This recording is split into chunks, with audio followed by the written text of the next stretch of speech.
with me today? Por que a voz da Paimon soa tão distante? You feeling okay? We've been traveling all over lately, so maybe you've come down with something. That's it. We're getting Baiju to check you over.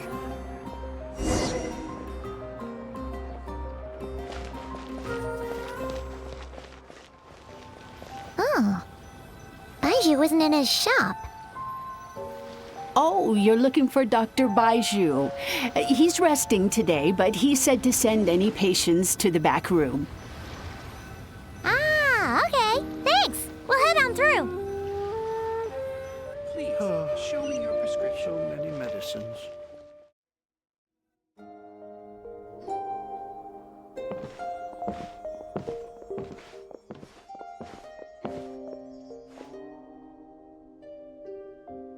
Traveler, Paimon, welcome.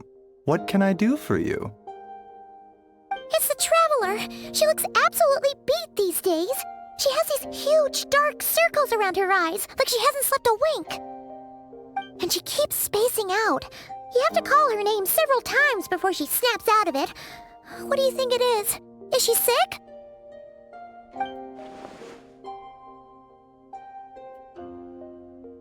Acho que posso estar. Eu não tenho certeza. Very peculiar. In all the time we've been acquainted, this is the first time you've come to me with a health complaint. Come, let me take a look at you.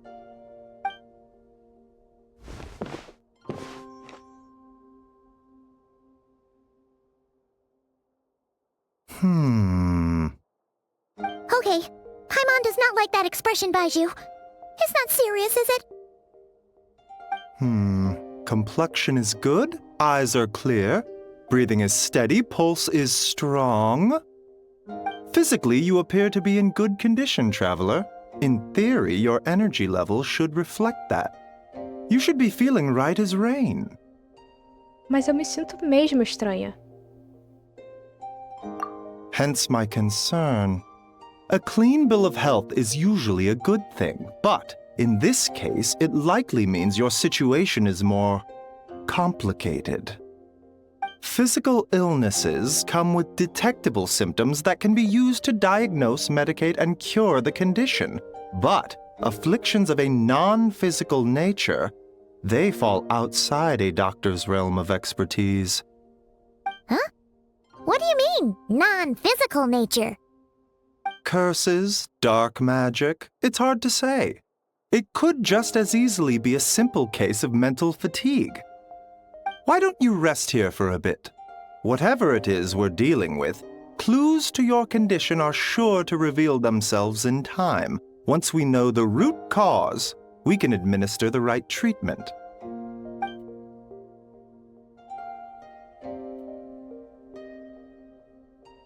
In the meantime, Changsheng and I will review the relevant literature for afflictions that present with mental fatigue.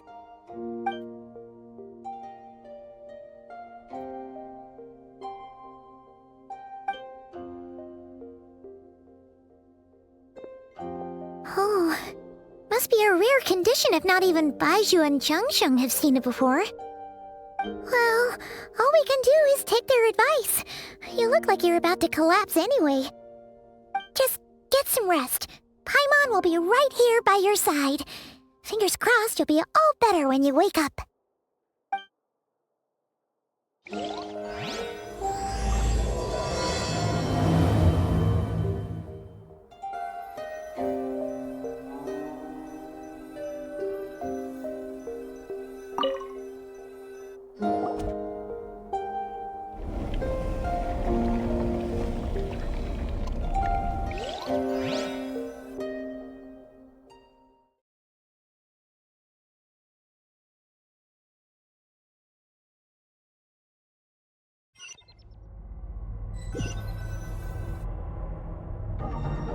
Onde eu estou?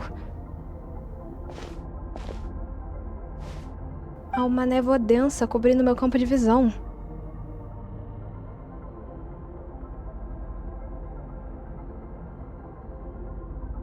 Isso parece mais real que um sonho, mais frio demais para ser vida real. Meu fôlego congela antes que eu possa respirar. Parece que a minha alma foi arrancada do meu corpo e colocada nesse espaço desconhecido. Não importa pra onde eu vire, não tem um fim próximo. E algo ainda mais inquietante. Parece que tem alguma coisa na névoa, me seguindo como uma sombra. Se isso é um sonho, quanto tempo antes de eu acordar? E se não for, onde raios eu estou?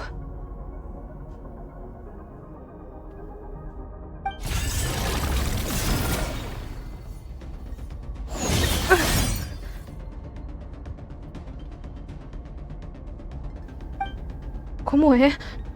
Alguma coisa acabou de me perfurar e me apunhalar pelas costas. Mas não tem sangue. Há uma luz estranha saindo do ferimento e vejo alguns espinhos familiares recuando para a escuridão. No fundo, parece que uma parte de mim está faltando. Agora outra onda de fadiga está me tomando.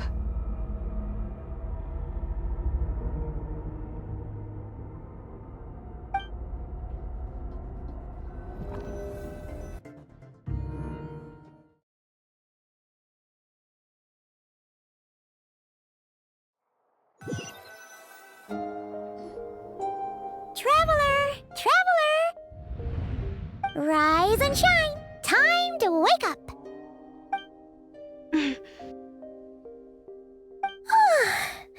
For once, you're making Paimon look like an early riser. It's already afternoon. Hopefully all that sleep did you some good. Feeling any better? Paimon, preciso que você dê uma olhada para ver se tem um corte nas minhas costas. A cut? What? Did you scratch yourself in your sleep? All right, let Paimon take a look. Nope, nothing there. Wait, did you have a nightmare? Okay, don't panic. Paimon heard that dreams tell us what we need by showing us the opposite. So, if you had a nightmare, maybe all you need is something to cheer you up. Come on, Paimon will treat you to something yummy.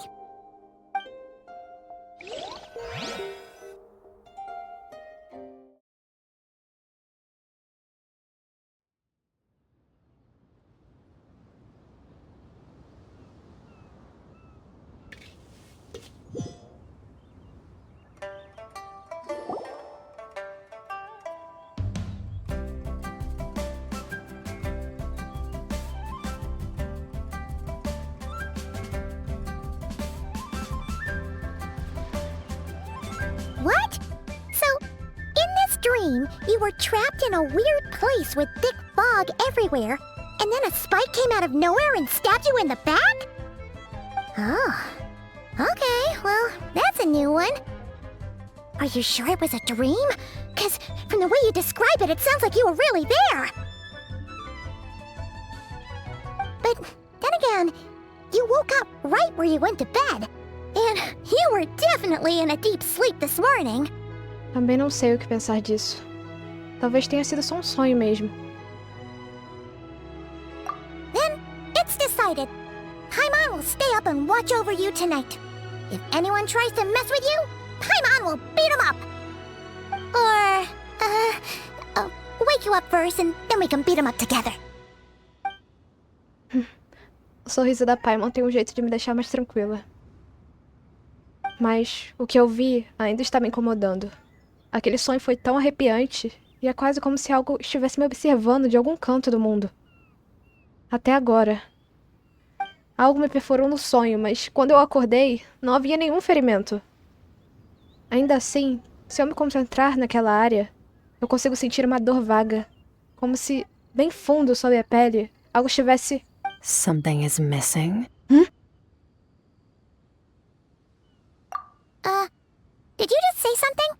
Você também ouviu? The flesh remains whole, but the soul is incomplete. Left unresolved, the mind will wither away along with it. What the? Wait! Paimon remembers you! Your child's master! Skirk. Right! What are you doing here? time we saw you was at the Primordial Sea in Fontaine, right? But then we left and never learned where you went after that. Child's been looking everywhere for you, by the way. What brings you to Wanmin Restaurant of all places? You came here looking for us? And were you the one behind that hocus pocus just now? Tell me, what is it that you saw?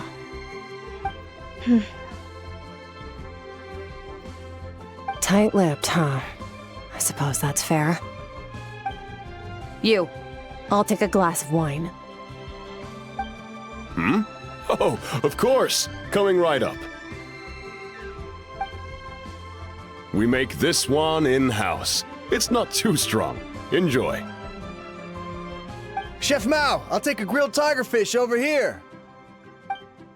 Coming right up. Ah, if I knew we'd be this busy, I wouldn't have approved Shenhe's vacation. At the end of the day, what happens to you is of little consequence to me. I'm not here to try and win you over. Trust me or not, the choice is yours. If you want my help, now's the time to speak up. You have until I finish my drink. O que você sabe dessa situação? E por que você tá aqui? I was investigating an abyssal disturbance in the area and happened to notice you. Part of your soul is damaged, and the wound bears traces of abyssal corrosion. Need I say more? Neither of those things sound good. Skirk parece saber algo. Considerando o que já vi da força dela, eu tenho certeza que ela pode me dizer o que aconteceu. Eu não sei qual é o objetivo dela, mas nesse momento, pelo menos, não acho que ela tenha mais intenções. Well, should we trust her? O que você acha, Paimon? She mentioned an abyssal disturbance. Maybe that has something to do with what's going on with you. But we could always find a different expert on the abyss to help us out. Não em pouco tempo. Yeah, and that thing she said about your soul being damaged is scaring, Paimon. Definitely something we should fix sooner rather than later. Skirk's an interesting one, that's for sure. But from what Child's told us, she doesn't seem evil, at least. 1, 2, 7, 10. That'll do. Well, have you made up your mind? O que eu vi foi um espaço sombrio em volta e uma névoa densa que não se dissipava.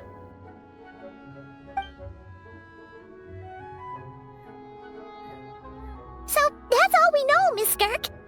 Ma'am, can you help us?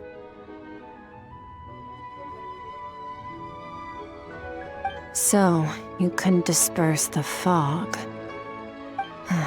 I understand. Come find me in the Guili Plains when you're done here. Oh, and I left cash for the drink on the table. Settle the bill for me, will you? Oh, okay. Huh? She disappeared!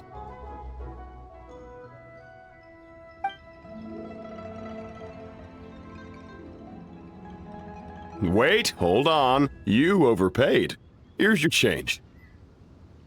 Oh, no. This includes the drink, so it should be the right amount.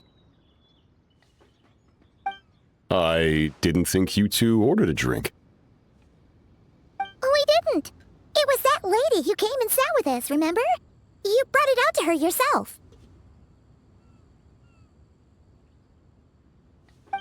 You sure? I could have sworn there were only 2 of you at that table. What?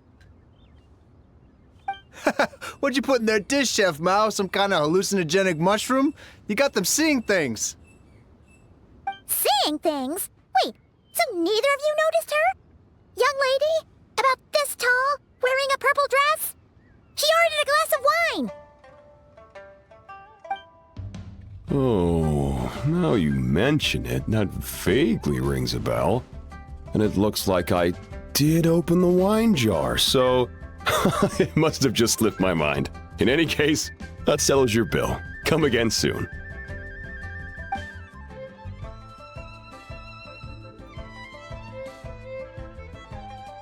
Coming!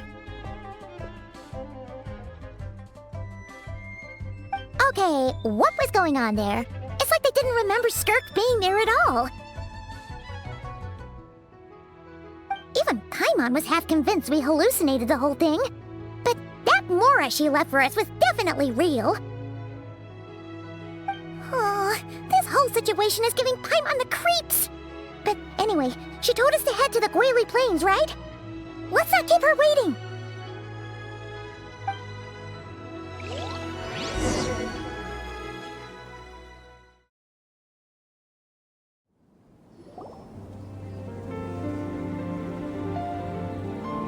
Whoa, what are all these rift hounds doing here? Huh, looks like they're collecting something. Huh. Let's go check it out.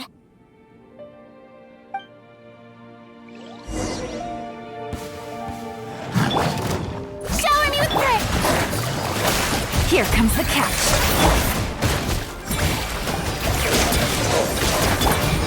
A little amuse-bouche!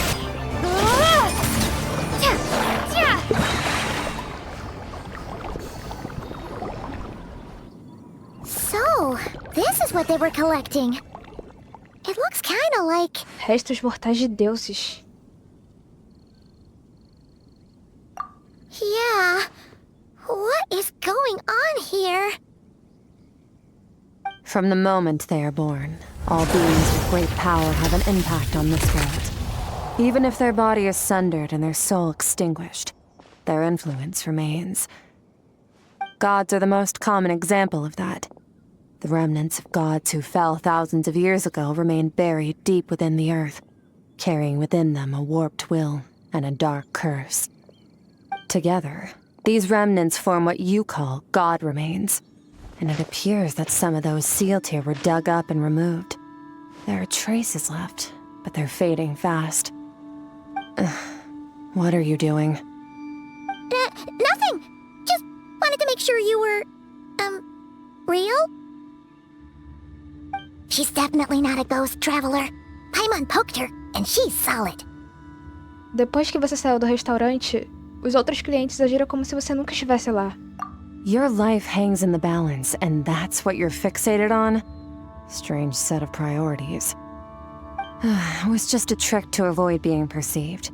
If someone notices me, those memories are erased. Simple as that. Unlike you, I have no desire to establish a connection with the world. The weak and the lowly have no right to remember me. They're lucky they only have a few missing memories to show for it. Now, can we please get back on track? Okay. Where were we? Right. The god remains. So, basically, there's now less of them here than there used to be, right? Isn't that a good thing? In our experience, god remains are 100% bad news. A lot of terrible things have happened because of them. Maybe it's a good thing by human standards, but power doesn't come from nothing, and it doesn't just disappear for no reason. The remains aren't just gone. They were taken. Como a parte da minha alma que foi levada? Very clever, traveler. You aren't the only one who had something taken from you. There are victims like you everywhere. The only difference being, you can speak, and the remains cannot, so it went unnoticed. Something similar happened in Sumeru. Within the span of one night, countless consecrated beasts were slaughtered, and a large amount of the god remains buried in the desert went missing. Of course, god remains are just one of the targets. The culprit is chipping away at sources of power all over this world, including the Stella Fortuna above. Wait, you mean... the stars? 42 of them have died out in the past few months alone. In Conria, people believed that powerful individuals have corresponding Stella Fortuna. Even should that individual fall, their Stella Fortuna would not disappear, but gradually evolve into a new constellation. Yet now, stars are disappearing from the skies entirely, and it's not hard to deduce what's happening to the power they contain.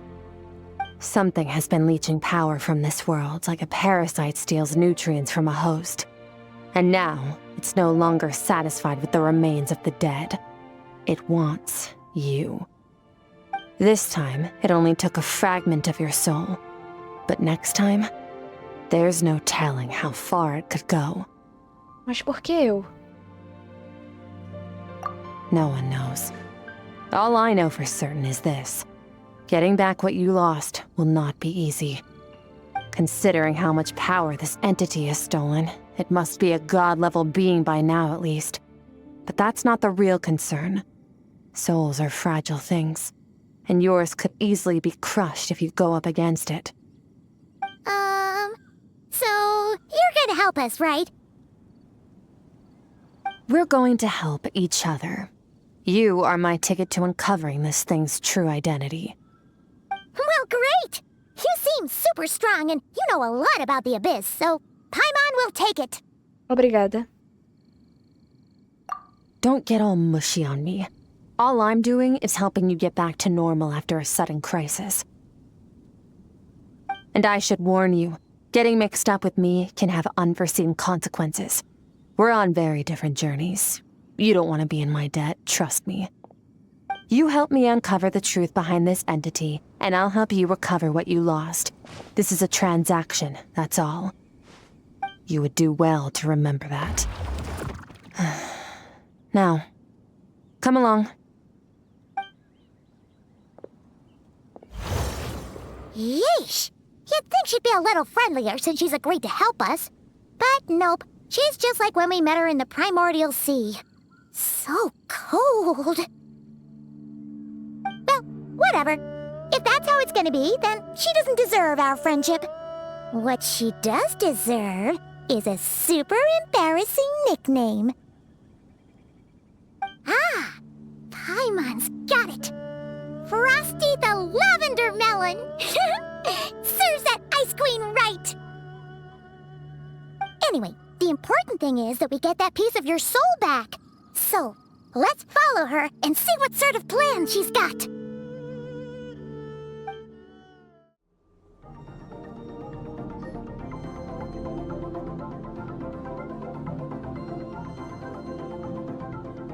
Whoa! This place is way bigger than Paimon expected. Where are we? This is where I live. I suppose it's the closest thing I have to a home here. Parece mais algum lugar no abismo. It is. I brought you here because time flows differently in this place.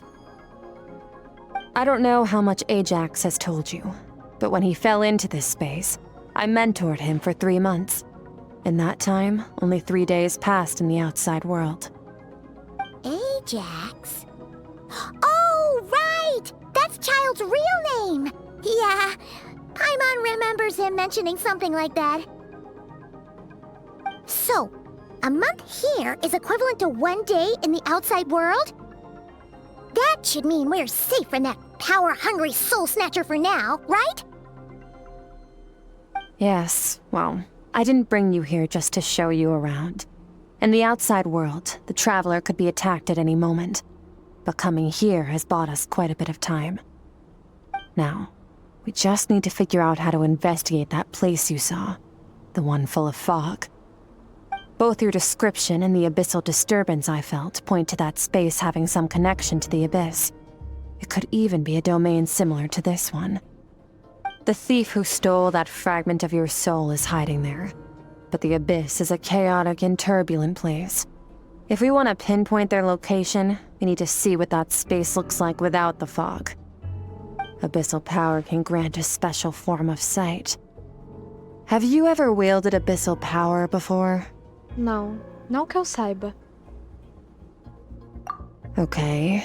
Do you plan to learn? Por enquanto não. Eu meio que tenho uma bronca com o abismo. That tracks. All the information you have suggests the abyss is something sinister, and that abyssal power is a wild and dangerous force that always spells disaster. And you're saying that's not true? Depends on your perspective. Floods and hurricanes take countless lives too. But if one day you gain the power to control them, What was once a calamity is now just another tool in your arsenal. I'll respect your opinion, though. Just means we have to turn to the second best option. O que é isso? A little abyss crystal that contains my power. Wear it on your head, and we'll be able to perform dream mirroring when we fall asleep. Dream mirroring? It means experiencing whatever the other person is dreaming. Everything they see, think, and feel. Since you haven't studied the art of using abyssal power, and have no plans to jump in the deep end right now, I'll have to do the investigating for you. With dream mirroring, every time you slip into a deep sleep, I'll see with my own eyes whatever scene plays out in your mind. Then, I can guide you through the dream environment, and we'll take back what was stolen from you. Huh. You make it sound so simple. Então, tudo o que eu preciso fazer é esperar? Ou você precisa que eu faça alguma outra coisa? Tough to say. This is an unprecedented situation for both of us. Even assuming we do manage to find where this entity is hiding, like I said, getting your soul fragment back won't be easy. To play it safe, I need to give you some special training first. Wait, you're gonna teach her some of your martial arts? Does that mean the next time we see Child, we have to treat him like our senior? Do as you want. For my part, I don't see you as my disciples. You're already a pretty good fighter. All I'm planning to do is build on your current skills and train you for the specific scenarios that I think we might face. But that's enough talk. If you're ready to do this, then come with me. Time might be more lenient here, but that's no excuse to waste it. Oh, she moves fast. Paimon can hardly keep up with her. So, special training, huh? Kind of a rare opportunity. With your skills, there's not a lot of people qualified to train you. The last time something like this happened was probably anti-Raiden Shogun training, right? Oh, feels like a lifetime ago. Skirk seems pretty strong too, though. Remember how she said that the all-devouring narwhal was just her master's pet? Maybe we really will learn something here.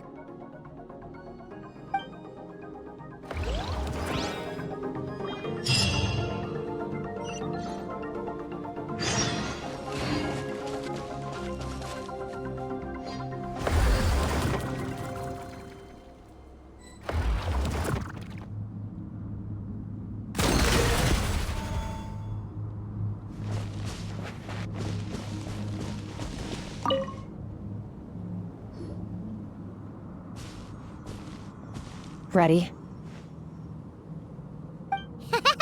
Bring it on! Your training will be split into 3 stages.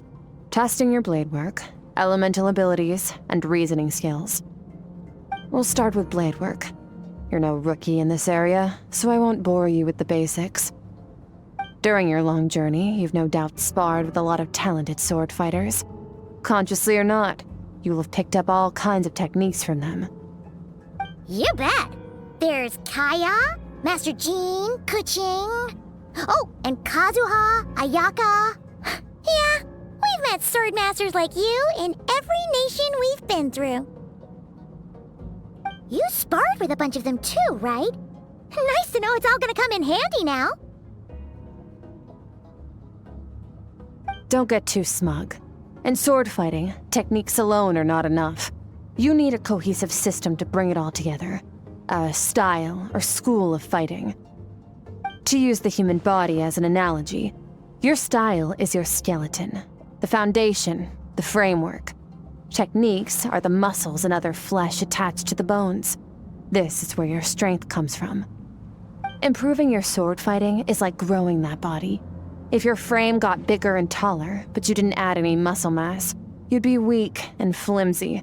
Then again, if you packed on pounds of flesh without a big enough frame to support it, you'd end up bloated and unwieldy. Entendido. Então, qual é o próximo passo? You need to do some introspection. Take a good, hard look at your past experiences and figure out which parts of what you've learned are just techniques and which parts can be used to form your own system of blade work. Only then will you get the full utility out of all your thoughts and observations along the way. Only then will every strike you deliver make perfect sense. Wait, is that it? Paimon thought you were gonna teach her some cool new moves! Like when you went swoosh and opened a tunnel to another place! One day, you'll reach a new level of power where you realize that even that's as basic a trick as any other. But right now, our sword styles are so wildly different that teaching you mere techniques is pointless. There are no shortcuts in the pursuit of power. Failure is your best teacher, and rigor is your coursework. That's all I have to say. Time to make a start. Train until you're satisfied with yourself. Now focus. Destroy the crystal columns as swiftly as you can.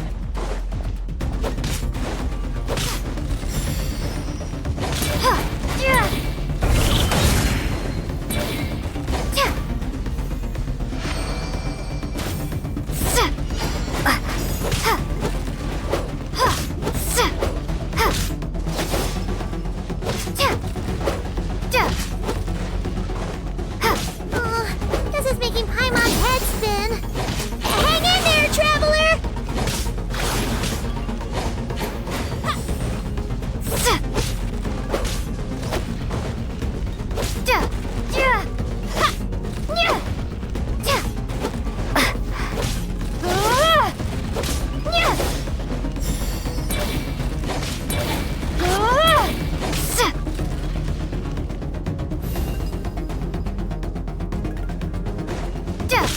Estou em total concentração. Poder ilimitado flui por mim.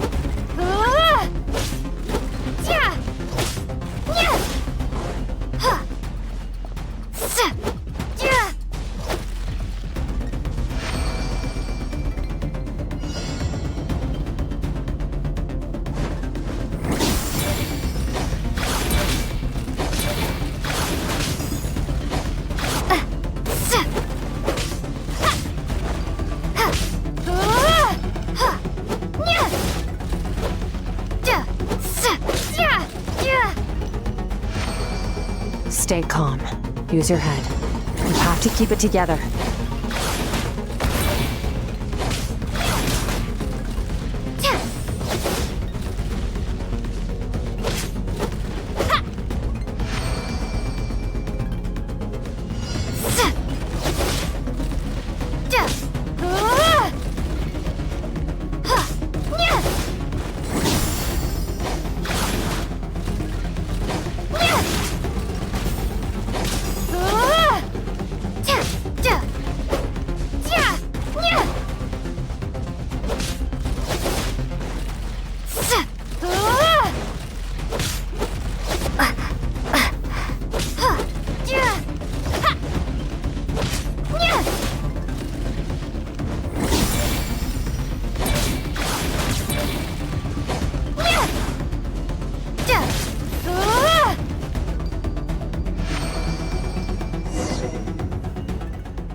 Incrível!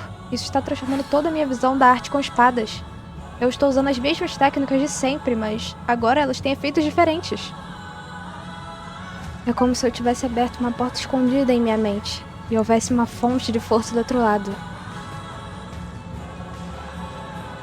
Na minha mente, eu estou vendo imagens dos amigos que eu fiz em Teyvat. Os estilos e as técnicas de espada que eu conheci são deles. This moment will be frozen in time. Cut to the chase. Consider a moment of true mastery that you've witnessed in another person and ask yourself, what lies beneath the surface? What's their guiding philosophy? What's their state of mind as they maneuver their weapon?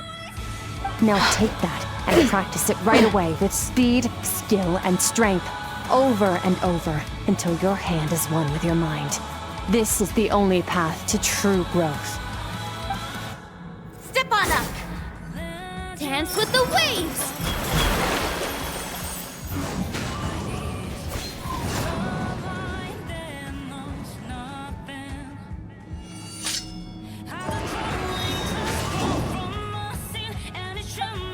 Meu estilo de espada. Minha jornada.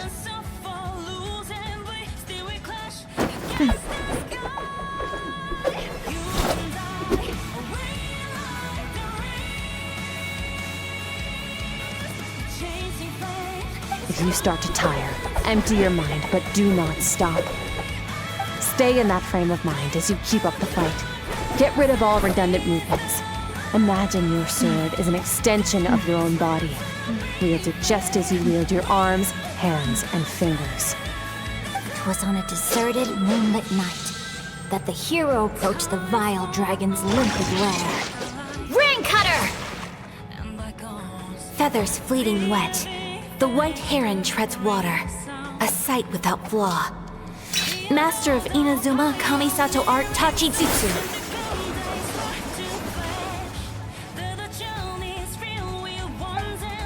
Com cada golpe da minha espada, sinto minha força aumentando. Não sei se minha arma consegue conter todo esse poder.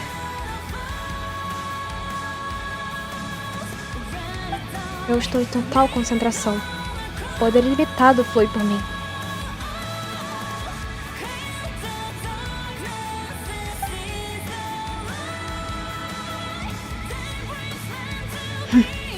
Yeah!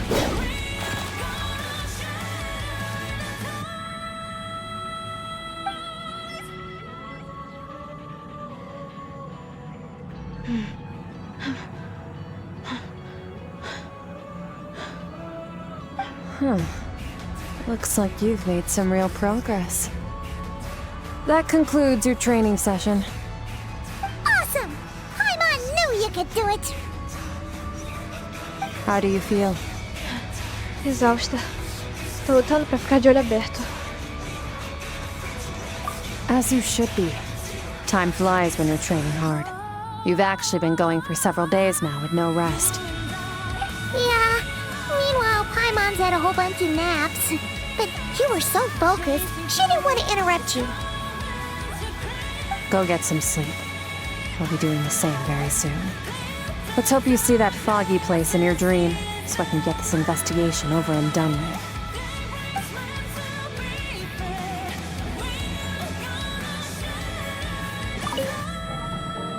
Sometimes, you have to practice a single movement 1 million, maybe 10 million times, before the breakthrough moment comes.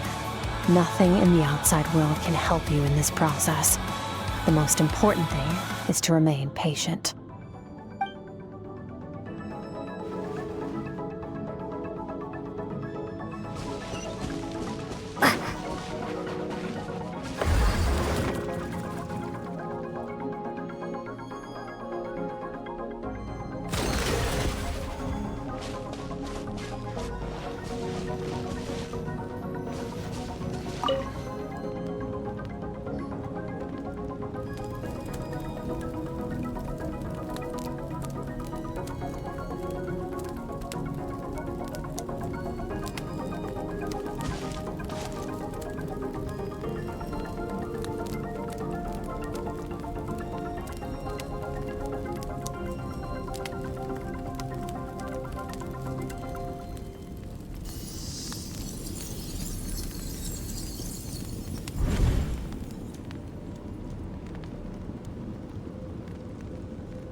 Que lugar é esse?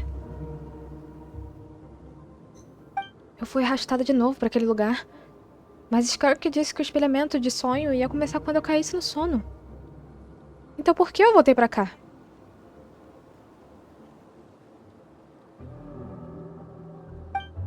Não. Olhando mais de perto, esse não é o mesmo sonho da última vez. É escuro e sombrio. Mas não tem aquela névoa aterrorizante que me deixava de cabelo em pé. Espera. Se o experimento de sonhos é um processo de 2 vias, talvez eu esteja na mente dela enquanto ela está explorando a minha. Se esse for o mundo interior dela, é bem desolado. Ocasionalmente eu escuto o som de um rio, mas fora isso, é tão vazio.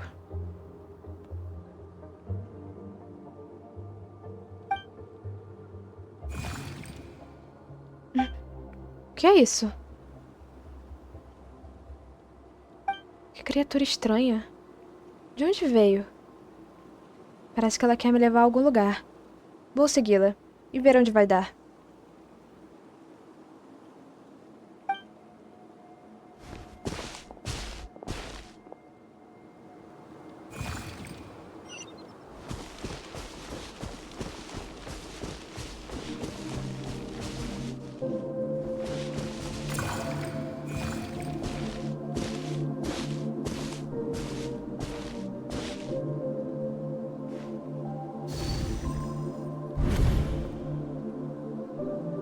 Skirk, why are you skipping classes again? We've talked about this. 'Cause he's a crabby old man, and he's a boring old man. I don't like going to his classes. Excuse me! You shouldn't talk about your teacher like that! It's very disrespectful! All right, let's not get into a big fight about this. Skirk's learned what she needs. There's no point forcing her to sit through more classes if she doesn't want to be there. But I'd still love to hear about what you got up to yesterday. Why don't you tell your dad all about it? I went diving, and I saw this huge fish. I never knew they could get that big. It looked kinda dumb, though, with that stupid big fat head. I tried to shake its fin, but it just spat water at me. Oh, and today, I'm gonna go to that prairie up north. There's supposed to be this giant bird there that can spit fire. I bet if I climbed on its back, it could fly me all the way to the stars. Then I suppose your old dad should get one as a pet too. Otherwise, how are you gonna hear me call you for dinner up there in the stars? When it's time to eat, I'll come back on my own, Zilly. Anyway, gotta go. Bye, Mom. Bye, Dad. Wait! Put on a coat at least, you'll catch a cold! I'm talking to you, young lady! You spoil that child, you know. Ever since that merchant ship arrived, she practically lives outside. Always going on about exploring the beyond one day, whatever that means. Ah, let the kid do what makes her happy. Besides, we both know you're all bark and no bite. Come on, our little adventurer's gonna be hungry when she gets back. Let's get started on dinner.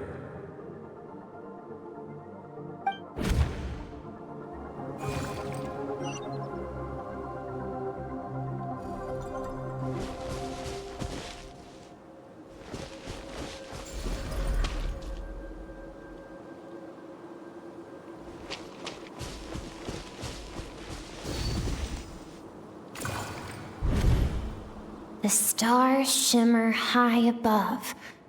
But what lies beyond the stars?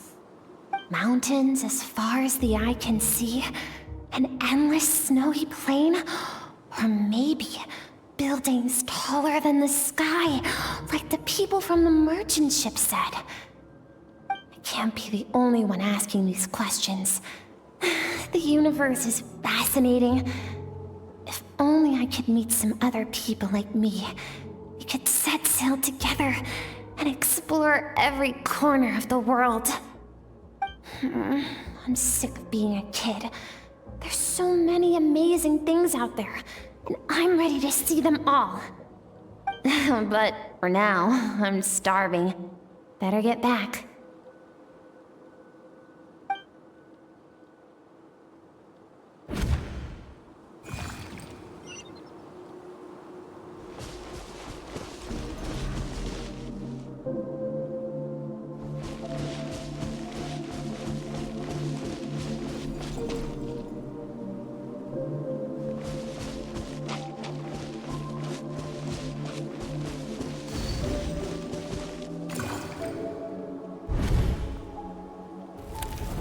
Don't let a single one of them get away! No, please, spare the children! Stay back! They're coming! Run! Help! Eliminate the threat. Take them down. Don't be scared. Ah! This way! We'll never make it! Claire, there's fire everywhere. What happened? I told you we shouldn't have trusted these outsiders!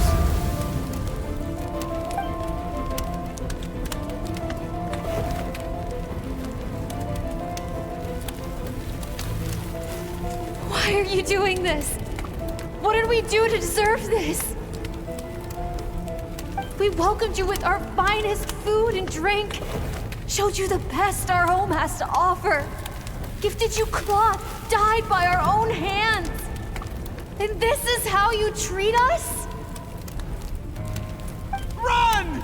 Save yourselves! Captain, Zone 3 is clear and we have Zone 2 surrounded. Begin extermination. Remember the orders from upper command. No one is to be left alive. Rest assured, sir. We have enough munitions to annihilate these savages and burn their entire civilization to the ground. Good. The only ones who put up a real fight are that man and his wife, correct? What's their status? We shot the man in the ankles and the wife broke her wrist attempting to fight back. They won't be doing much more fighting. They're holed up in their home for now, but they won't last long. To prevent them from making some kind of last stand, we're planning to clear out the other zones first so we can send a bigger squadron to surround them. Well, well. Turns out some of these beasts do know how to use their claws. Now the threat these savages pose will be undeniable. Let them cling to what's left of their lives for a little longer. Once the other zones are cleared, I'll cut off their heads myself.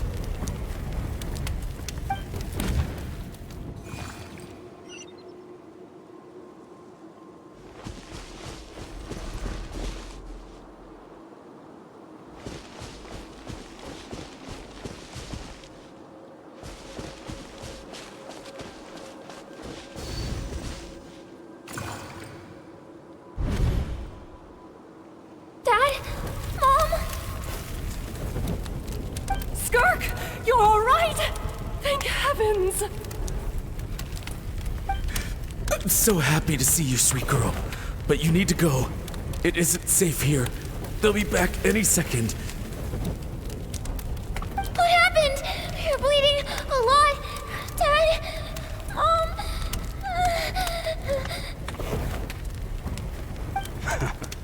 This is the place. Alert all units. Prepare to surround. Run, Skirk!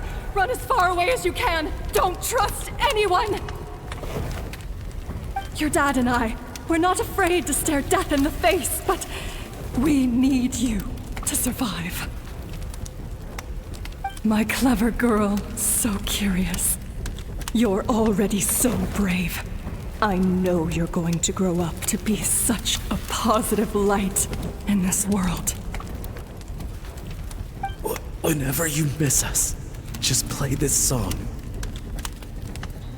Remember, life is a gift. Don't let darkness claim it. Break down the door! Look what we have here. A savage that can pluck a tune. Well, the show's over.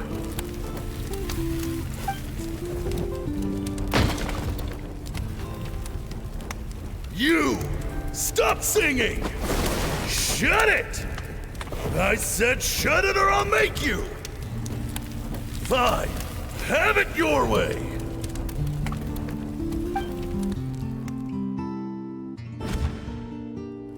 O que foi aquilo?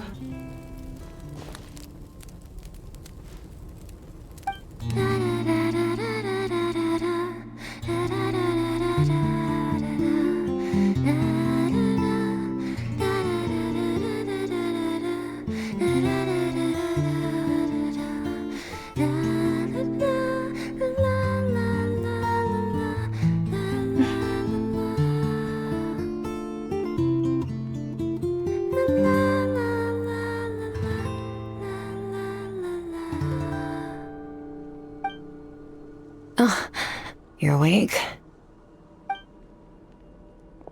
I found a few clues while you were asleep, but it's only a start. Now, time for the second stage of your training. This time, the focus is elemental energy. Come find me when you're ready to begin.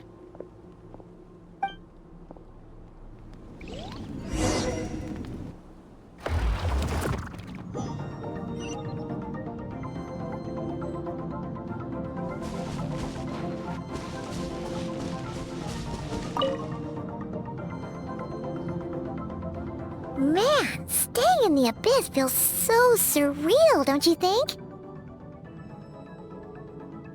No day and no night. It's like time hardly exists. If we weren't careful to keep track, it feels like we'd have no idea how long we've even been here. Well, except for the fact that Paimon still gets hungry like clockwork. You go do your training. Paimon's gonna grab a bite.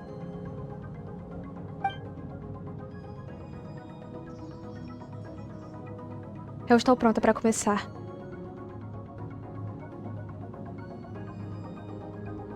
The way I see it, the pursuit of power is divided into 3 stages. The first is mastering the use of standard weapons. Next is learning how to harness natural energy. And after that, you're free to challenge even higher dimensions. The natural energy of Teyvat is, of course, elemental energy. But that's not my area of expertise. I draw from a different source of power. Uma fonte de poder diferente? Então isso deve significar... Abyssal power, yes. Also known as the power of the Void Realm. My master, Sertologi, is a true expert in that area. After all, he was one of the group of 5 that infamously stole the all-encompassing power of the Abyss. An act for which the people of Conria gave them the epithet, the 5 Sinners. The elemental energy of Teyvat, on the other hand, is derived from the power of the Light Realm. These 2 forms of energy exist in direct opposition to each other. Suffice to say, there's not much I can teach you this time. Mas tem algo familiar sobre o poder que você usa. Parece ser relacionado a Cryo de alguma maneira.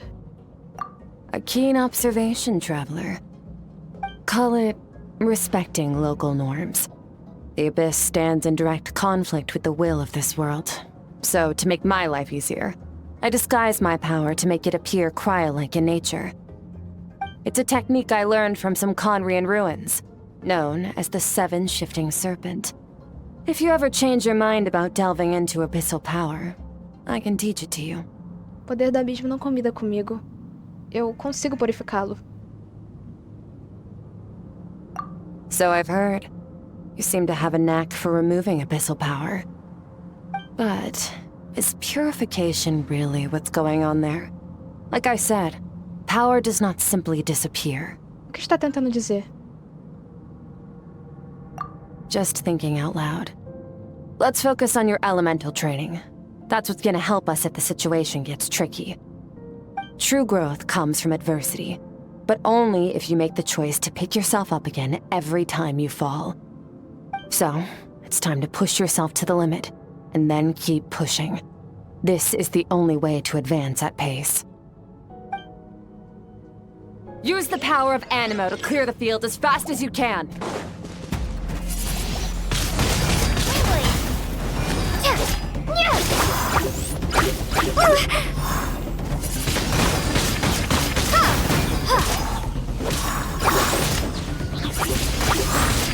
Windblade! Be gone!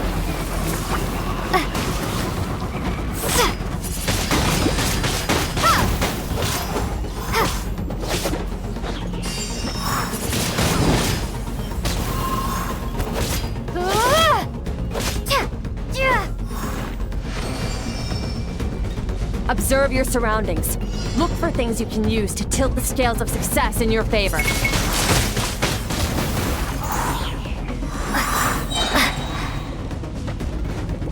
Prepare to be blown away!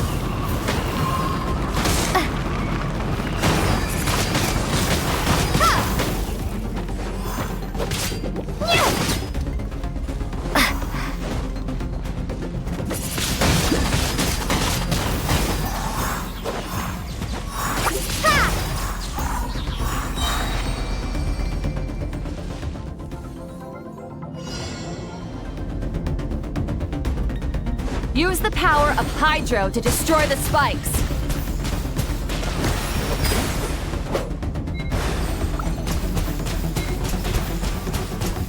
Water jet!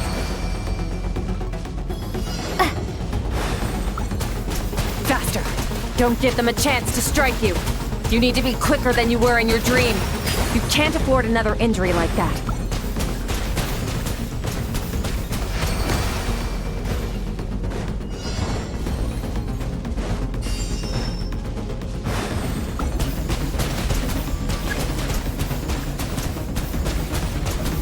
Water jet!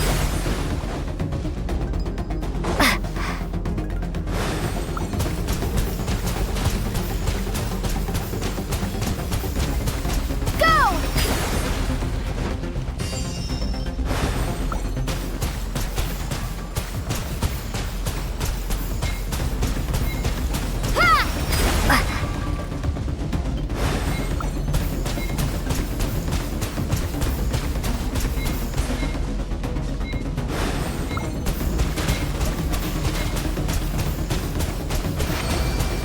Water jet!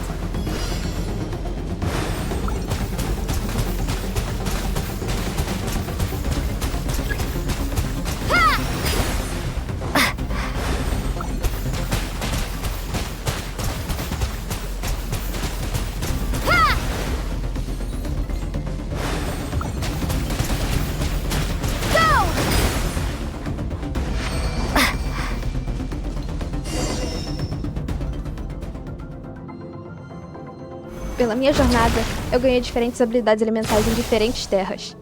Mas eu nunca treinei todas elas de uma vez desse jeito. You need to understand what makes you special. The ability to wield elemental energy without a vision and switch between the elements at will. It means your aspirations need no approval from the gods. Your power is not bound by the rules of this world. So be bold. Do not be afraid to chart your own path. Gracioso como o vento, duro como a pedra, veloz como o raio, forte como a terra. Consigo sentir os diferentes poderes elementais fluindo através de mim. Às vezes, são tranquilos como um riacho. Noutras, são ferozes como um rio turbulento.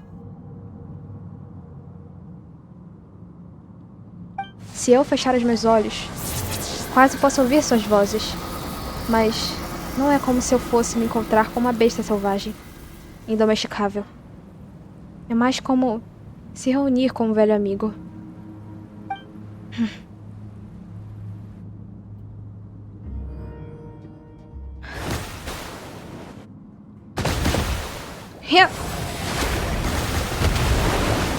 Very good. It seems you've reached a deeper level of connection with the elements. Quanto tempo se passou? Tô exausta. Long enough for you to lose yourself in your training, which is a good sign. Relentless practice with the elements has drained all your strength, but it's also what allowed you to make progress. Get some rest. When you wake up, we'll proceed to the final stage of your training.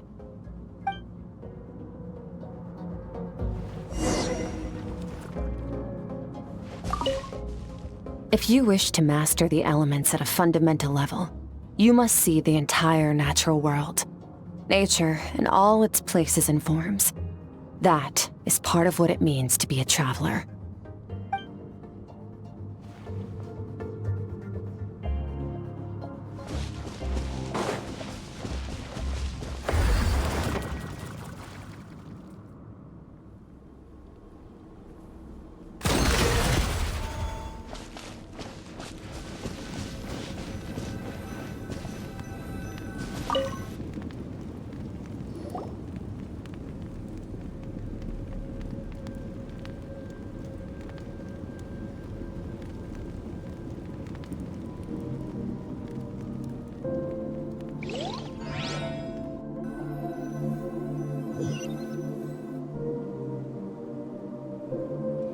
Nesse lugar de novo.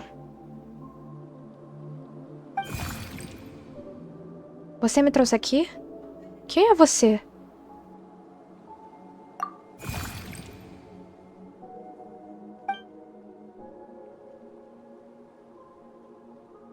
Sem resposta. A criatura estranha saiu flutuando sozinha. O que é isso? Por que está no mundo interior de Skirk? E pra onde ela está tentando me levar?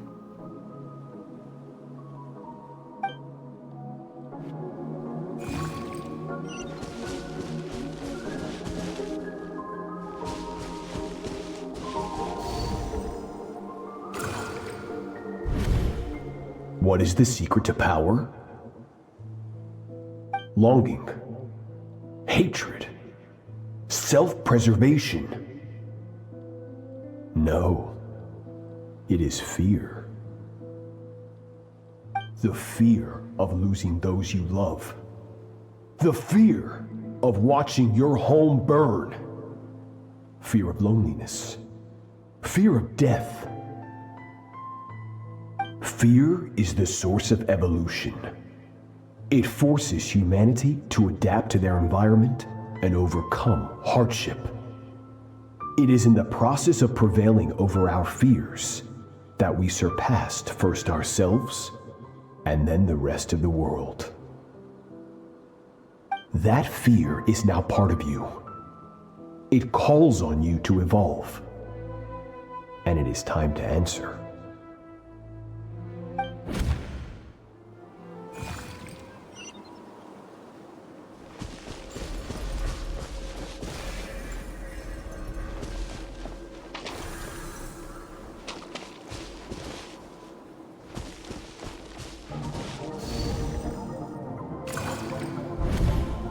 Any minute spent missing home is a minute wasted.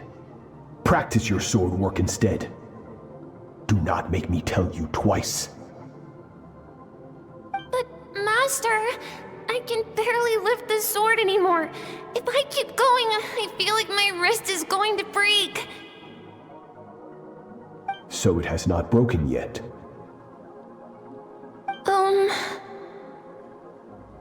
Then pick up your sword and keep practicing until it breaks. I want to hear the cracking and splintering of bone. After all, bones can always be reset.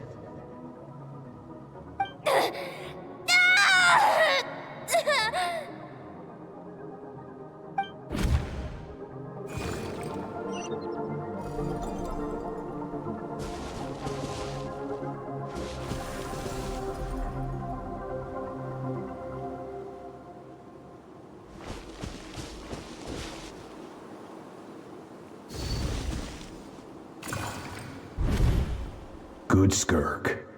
Once again, you survived. How do you feel? Cold. In pain. These are signs that you are adapting to the abyss. Each time the flesh is torn and the spirit crushed, each time you claw back from the brink of death, you become stronger. I now understand why these people sought to destroy your homeland. Your potential goes beyond even what I could have anticipated.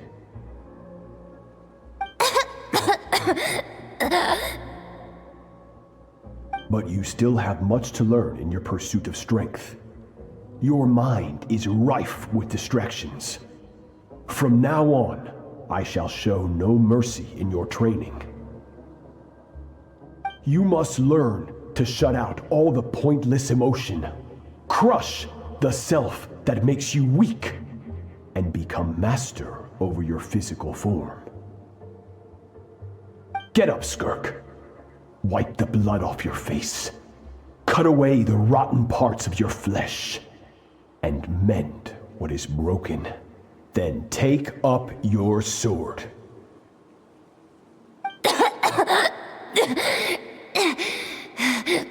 Yes, Master.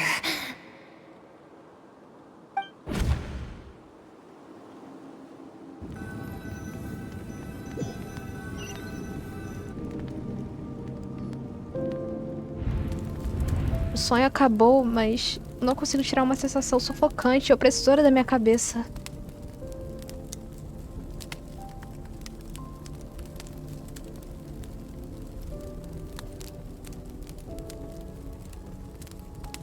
Tenho tantas perguntas sobre o passado de Skirk. De onde ela vem? O que ela passou? You're up! Hopefully you got some good rest. Skirk said to tell you that she's ready to start the final stage of your training whenever you are.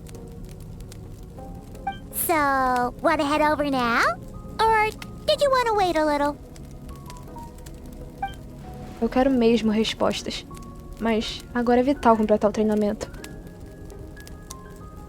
Quando eu terminar, vou tentar falar com ela.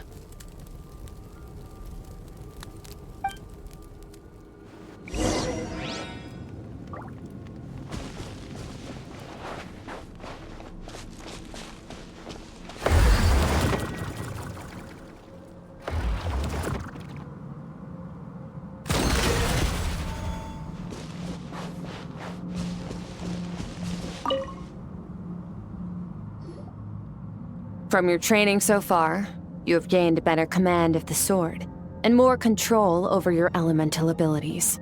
Obrigada. Foi tudo graças à sua orientação.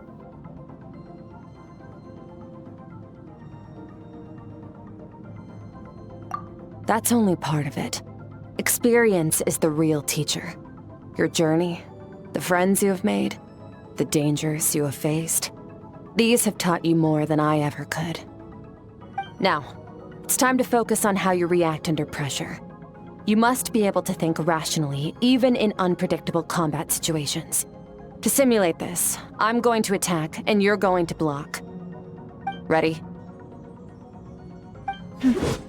Sim. Vem com tudo. Not bad. That defensive stance looks near unbreakable. Just like your brother. Oh, that reminds me. You still don't know what happened to him, do you? Hey,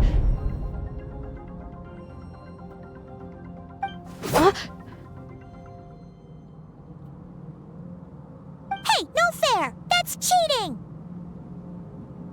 You think every opponent has the same moral code as you? You can denounce their deplorable methods all you want, but only if you live to tell the tale.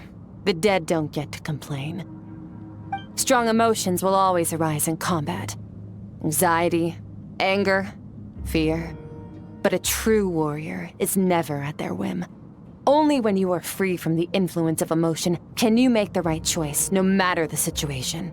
Você tá se descrevendo? How amusing. Almost sounds like you think you know me. But you don't. You can choose your own path. We are not the same. Let's begin. Try to use reason over emotion. Make the most rational and advantageous decision in any given moment. This is your final training session. Look alive. Same drill as before, but this time I'm going to interfere. Hold your focus.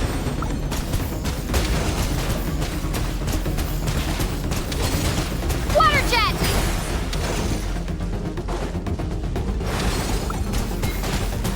Go!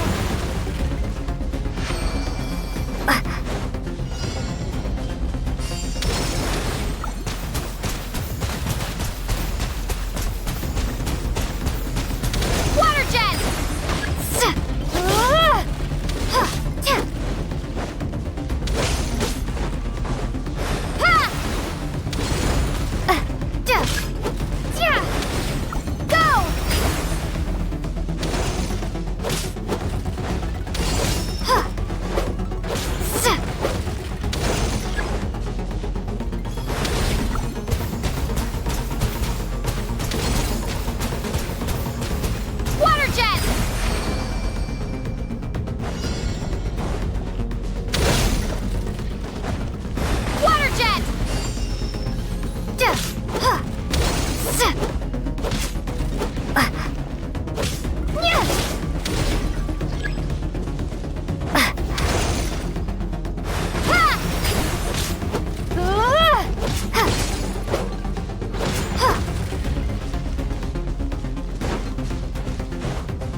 Not bad.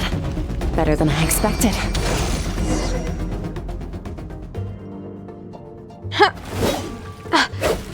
Não é fácil controlar as minhas emoções. A batalha é opressora. Mas se eu conseguir apenas focar toda a minha atenção no que o meu oponente está fazendo e como devo responder, é quase como se as minhas emoções ficassem de lado. You're getting the hang of it. The first step to controlling your emotions is controlling your mind. You want a unified train of thought. It all comes down to focus. Foco. Foco na batalha.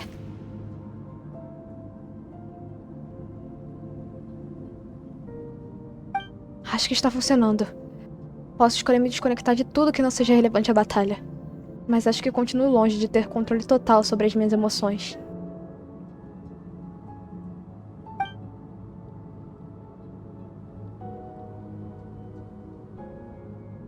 Your mind is rife with distractions. From now on, I shall show no mercy in your training. You must learn to shut out all the pointless emotion, crush the self that makes you weak, and become master over your physical form.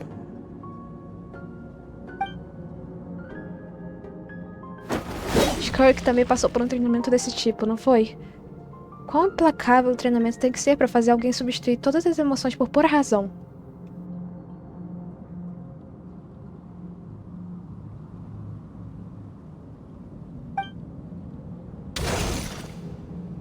Stop. Let's pause here. One look, and I can tell your mind has wandered. That's to be expected. There's a limit to how long a human being can concentrate on one thing. Staying calm and focused sounds simple in theory, but in practice, it's more demanding than sword work or elemental abilities. Skirk está certa. Agora que parei, todas as emoções que estava suprindo estão voltando com tudo.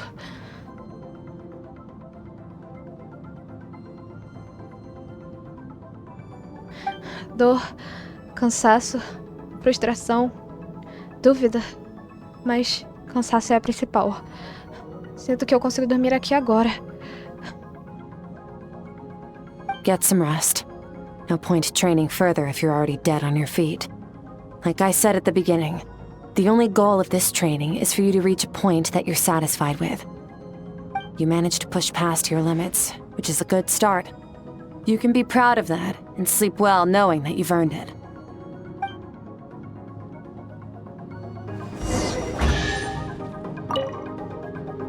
Warriors will train day and night to perfect their skills, but when the battle comes, their fate may be decided in a matter of minutes. One mistake, one moment of hesitation, and just like that, all their blood, sweat, and tears were for nothing. You need to push yourself to perfection, or you might not even live to regret it.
Parece que voltei ao mundo interior de Skirk. Eu não vejo aquela criatura estranha dessa vez, mas acho que consigo navegar esse espaço sozinha agora. Mesmo sem ela aqui pra me guiar. Eu não sei como sair, então eu estou presa aqui até eu acordar. Não vai fazer mal dar uma olhada por aí enquanto espero.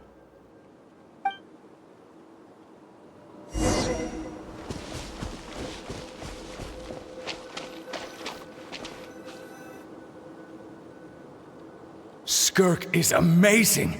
She faced down that terrifying giant and cut its head clean off. Oh, she got hurt though, didn't she? I heard it was pretty bad. Yeah, well, that's a given. But the moment she was on the mend, she got right back to practicing her sword work. I heard Master suffered a grave injury once too. Lost an arm and a leg and still came back stronger than ever. Skirk's becoming more like him by the day. Incredible! I wonder if I'll ever reach their level. They're always so resolute, so unshakable.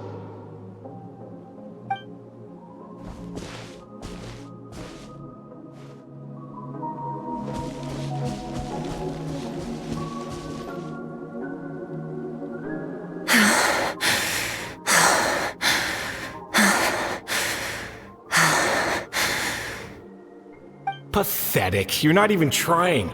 You're so much weaker than you think.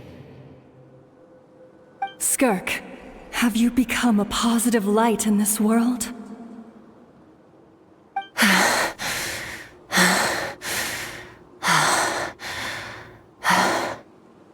Do you even remember how many of us perished in that fire?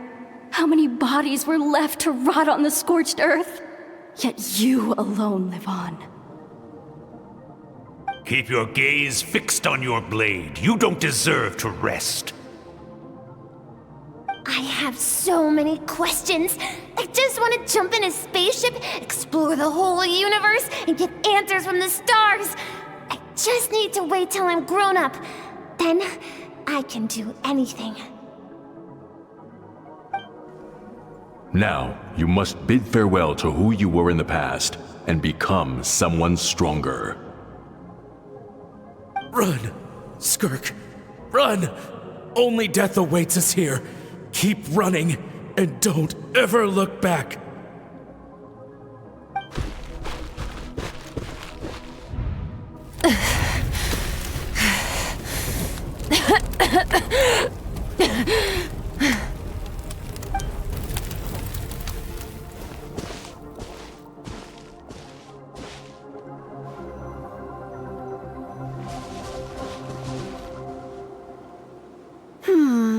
Let's see here. First things first, you need a new identity. Going around telling people you're from somewhere beyond the stars won't do, now will it?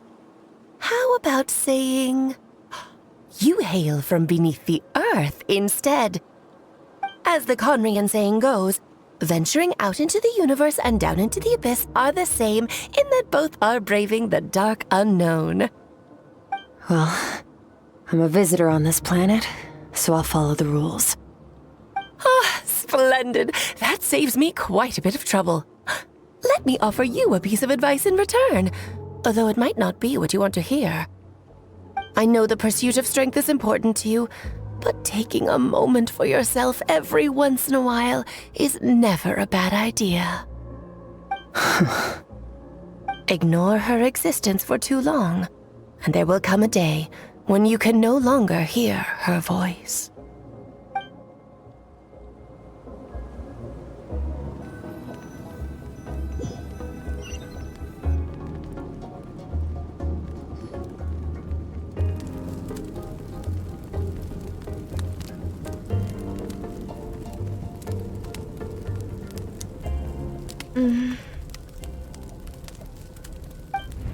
O sonho acabou. Consigo ouvir o estalo de fogo ao longe e tem um aroma fragrante no ar. Carne assada. You're awake! You must be starving, right? Ta-da! A barbecue feast just for you! Tô com um pouco de fome. Of course you are! That's why Skirk and Paimon got this all ready for you. Dig in, before it gets cold. Vocês são melhores amigos agora? Ah, well, if you're around someone long enough, it's bound to happen. Plus, Skirk can cook. So, Paimon decided she can forgive the whole Ice Queen thing. Paimon's not one to hold a grudge. Here's an idea. let's save the chit-chat until after the meal.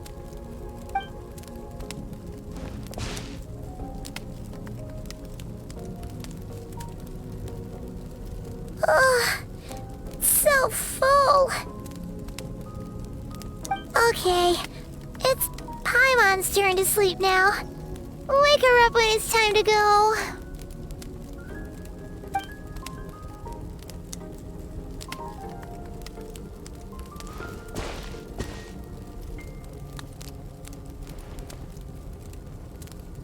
I have good news.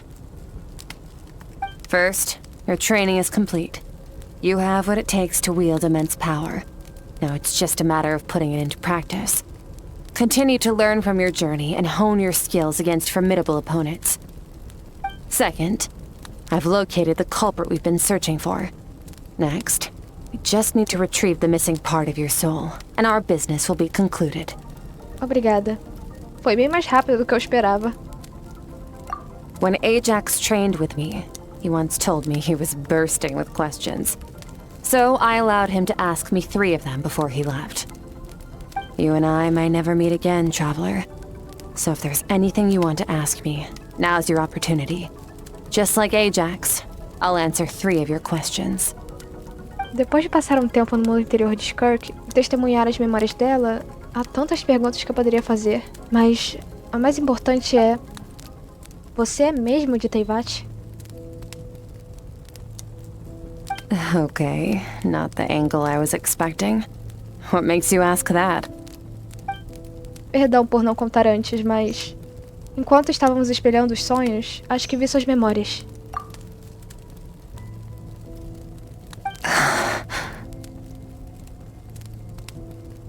Essa é a primeira vez que eu vejo Skirk perder a compostura. Acho que isso a pegou mesmo de surpresa. I knew that was a possible side effect. Closed off my mind to you for that exact reason. Even with the dream mirroring, you should have seen nothing but endless darkness. Então, Skirk não compartilhou aquelas memórias comigo de propósito. Na verdade, ela se esforçou para mantê-las longe de mim. Espera, falando em escuridão sem fim, na minha primeira vez lá, isso foi tudo que eu vi. Até que aquela criatura estranha apareceu. Whatever. Must have been a flaw in my execution. I shouldn't be too surprised. Due to some recent circumstances, my self-control has been lacking as of late. Since you've seen what you've seen, there's no reason to hide the truth. All I ask is that you keep it a secret. No, I'm not from Teyvat. I'm from a different planet. And there was a time when I journeyed through the stars. A lot like you in some ways. Parecido comigo? Quer dizer, você também é uma descida? No, we're different in that respect. You're influencing the fate of this world. But me, I'm just passing through. Several hundred years ago, my master, Sertologi, opened the border between worlds and sent me here. But this is not my home.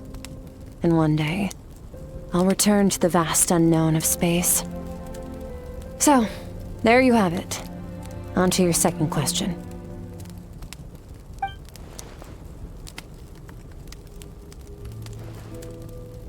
Qual é o seu objetivo aqui? To become stronger. For certain reasons, I need to bridge the power gap between me and my master as quickly as possible. But first, I need to understand the source of his strength. To do that, I need to follow in his footsteps, walk the path he once walked, and somewhere along the way, I'll find out how to defeat him. That is my sole focus and purpose. Okay. You have one question remaining. O objetivo de Skirk é derrotar o Cavaleiro Abominável? Posso perceber quanto isso é sério pra ela. Queria saber quais são esses certos motivos. Mas, considerando como ela passou correndo pelo assunto, eu duvido que ela queira falar sobre isso. Eu tenho uma última pergunta sobrando, então o que eu deveria perguntar? You make it sound so easy. Ever since the incident I experienced there, I've never stopped searching for Master Skirk and that unknown abyss. But it's been years now, and I've still found nothing. Talvez eu devesse usar essa oportunidade para conseguir algumas respostas para Child. Well, your last question? Você sabe que Child está procurando você, né? Você vai deixar ele te ver? Ajax. His situation is different than yours. Before you ever crossed paths with me, you'd already encountered many formidable people, studied their techniques, and developed your own skill set. So, during your training, all I had to do was build upon that foundation. But Ajax was so young when he came to me. A complete blank canvas. Children can't help but imitate their role models. In the long run, that would only hinder his growth. Once Ajax has enough strength in his own right, I will allow us to meet again. Until then, let that motivate him to reach his full potential. Essa foi uma resposta calma e calculada. É como se ela estivesse falando de algo completamente mundano. Não sei o porquê, mas eu não tô acreditando. Ela faz parecer que a decisão tem tudo a ver com o Child e nada a ver com ela. Mas o que ela sente mesmo sobre isso? O abismo está completamente silencioso. Esse domínio deve ficar solitário depois de um tempo. Sem mencionar que ela disse que faz centenas de anos desde que ela chegou em Teyvat. E ainda mais tempo do que isso se você considerar como o tempo passa lentamente aqui. Unlike you, I have no desire to establish a connection with the world. The weak and the lowly have no right to remember me. They're lucky they only have a few missing memories to show for it. Em todo esse tempo, ela nunca formou uma conexão com esse mundo. É mesmo só porque ela despreza os fracos? Duvido que ela me desse uma resposta direta se eu perguntasse. Além disso, eu já usei as minhas 3 perguntas. Ela ficou feliz em me dar os fatos friamente. Mesmo assim, ainda sinto que não ouvi a voz verdadeira dela. Wake up your companion. It's time to go. Oh, and everything I just told you. Best keep it a secret from her as well.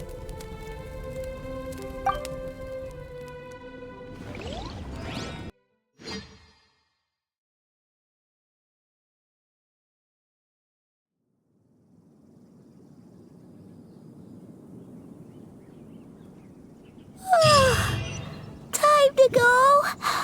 Oh, finally. Where are we headed?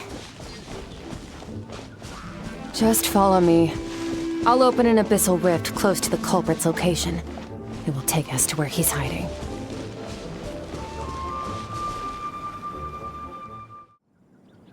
Wait. This is near the chasm, right? Yes. If we enter from here, we'll be able to reach that place from your dream. You have some experience with abyssal domains by now, but still, this is someone else's territory. Best to proceed with caution. Don't worry. Paimon's an expert at hiding behind other people for safety. Oh, but, that means you need to stay safe, traveler. Vou sim. Vamos dar uma lição naquele bandido. All right. Remember your training. Time to put it to use.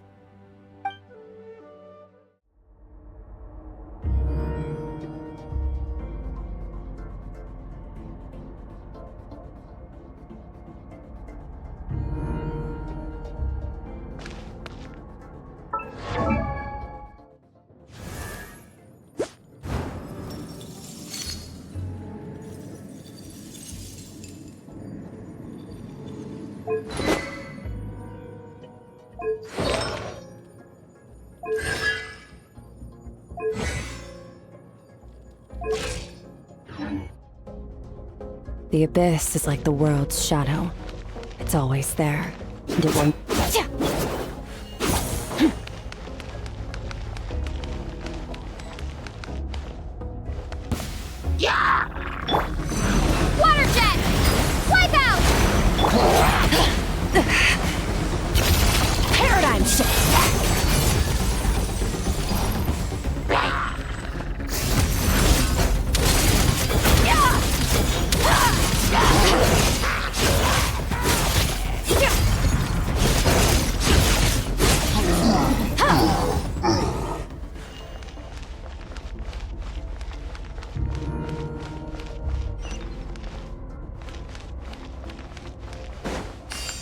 Merciless. Whoa! Look at all these spikes! Careful! Don't get hit! You know what? Paimon's just gonna float behind you. Come on, you got this! Yeah!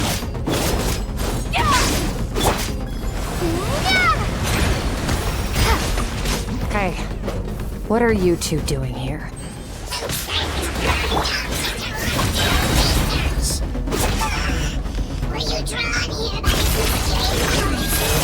Dusty, like an abandoned house. Let's press on.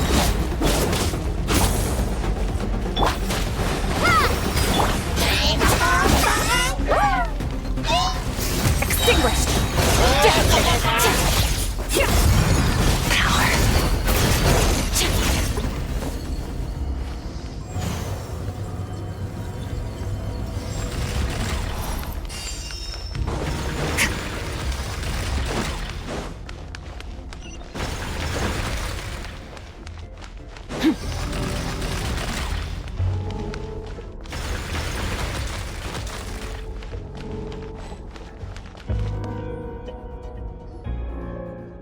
Oh, looks like this is a dead end.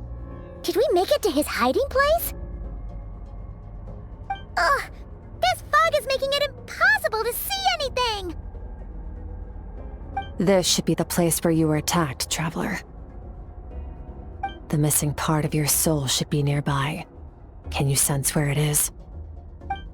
Se eu fechar os meus olhos e me concentrar na luz que veio da minha ferida daquela vez, sim, eu consigo sentir uma coisa e tá perto, mas não consigo dizer o local exato.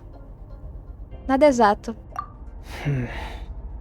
Our opponent must have covered his tracks just in case. Otherwise, you should have sensed it much more strongly. Hold on! Look! The spikes are back! Stay calm. Let's hold back a little. Give our enemy some wiggle room so we can see what we're dealing with. If you're too reckless, we might be playing right into his hands. Our enemy took part of your soul for a reason. It's likely he integrated it into his attack somehow. If we're smart about this, we can track it down.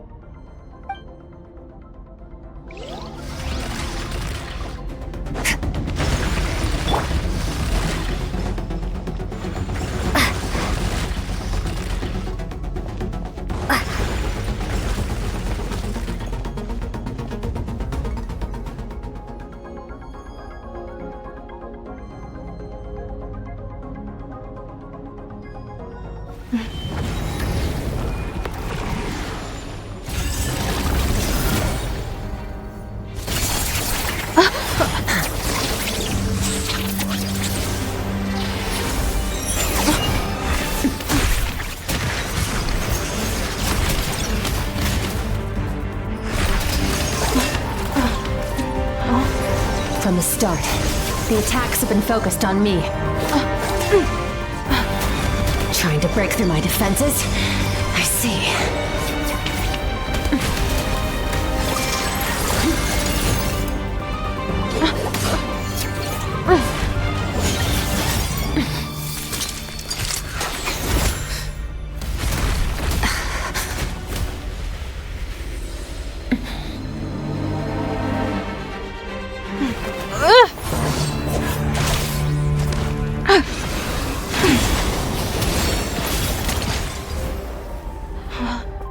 Are you okay?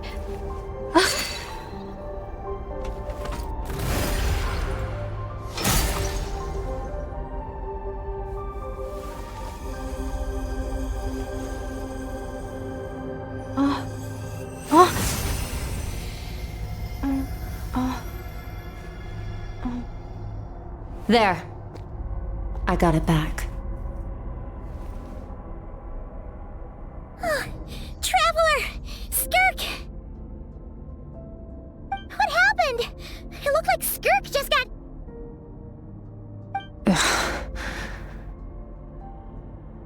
In the Guili Plains, you asked me why this enemy chose you as his target.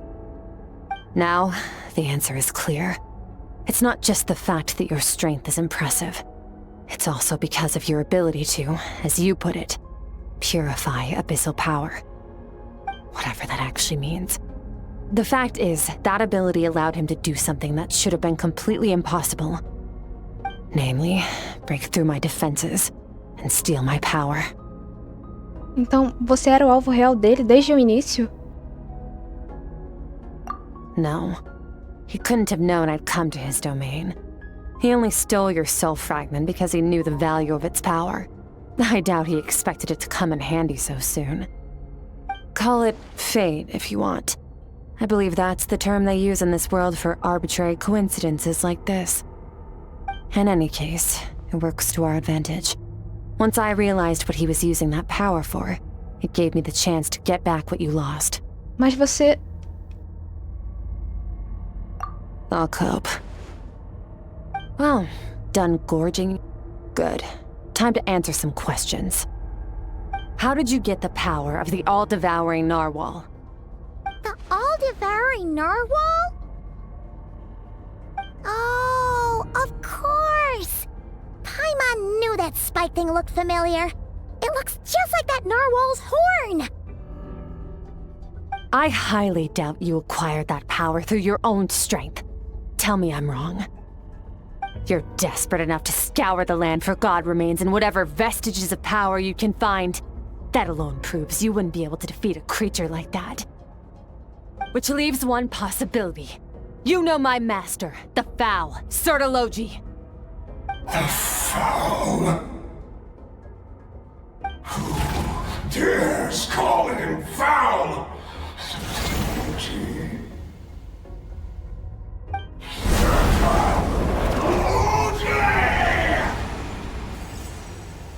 What's wrong?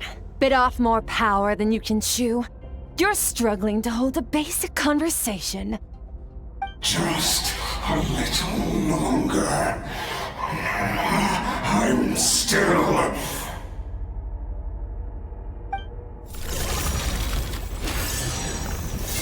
Look! It's back! Those obsessed with power will let it devour them before abandoning their pursuit. O que devemos fazer agora?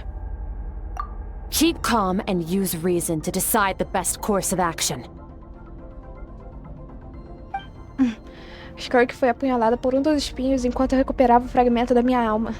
E nesse processo, um pouco do poder dela foi roubado também.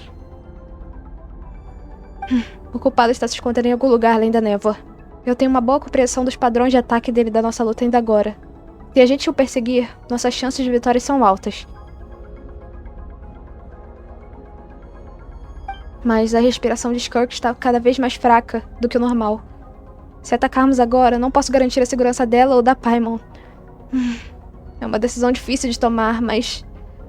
acho que devemos sair daqui. Wise decision. Final victory doesn't always come after a single battle. You've got your soul fragment back, so we both got what we came for. Let the enemy draw breath while he can. It won't be for long. Get us out of here, traveler. You'll need to lead the way this time.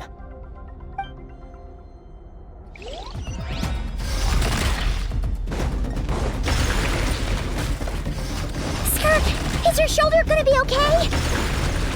The wound is minor. It'll heal in no time. You should focus on getting out of here alive instead. Uh-oh! Falling spikes! Run!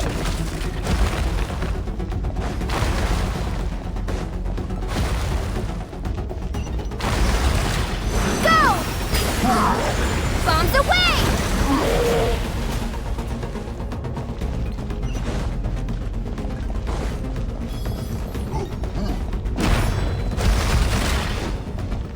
Watch out! Looks like this place is about to collapse!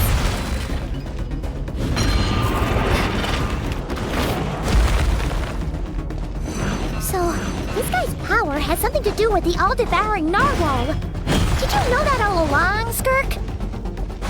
I had my suspicions. That's why I decided to investigate in the first place.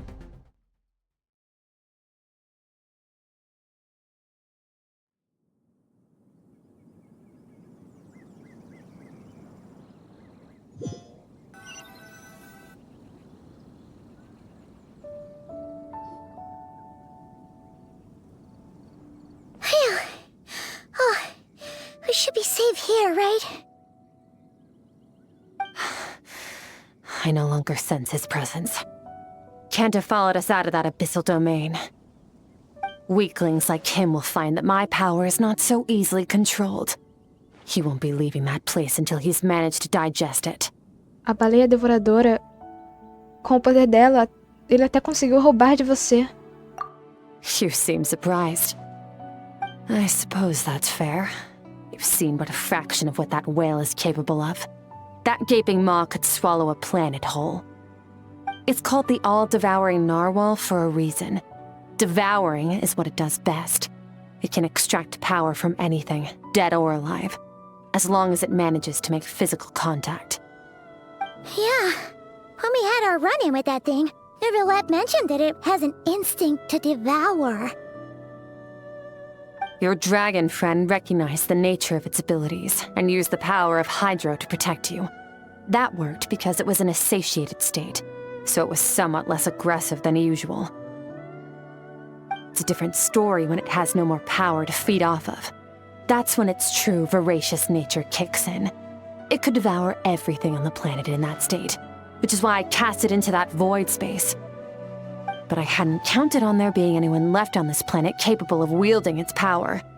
To me, that says he must have encountered the whale a long time ago. Meaning, he must have known my master. É. Ouvir você falando a Cavaleira Abominável tirou mesmo a reação dele. Exactly.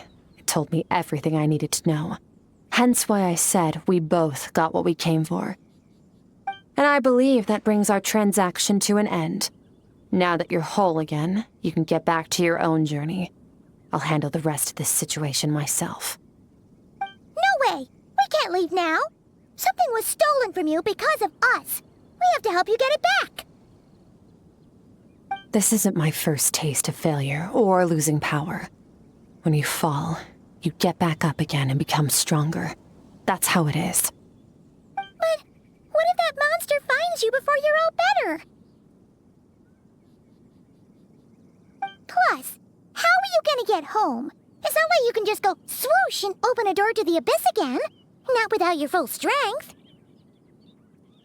So, sticking with us for the time being doesn't sound so bad, does it? E não é por pena. Você disse que eu não iria querer dever nada a você. Bem, eu ainda devo, não é?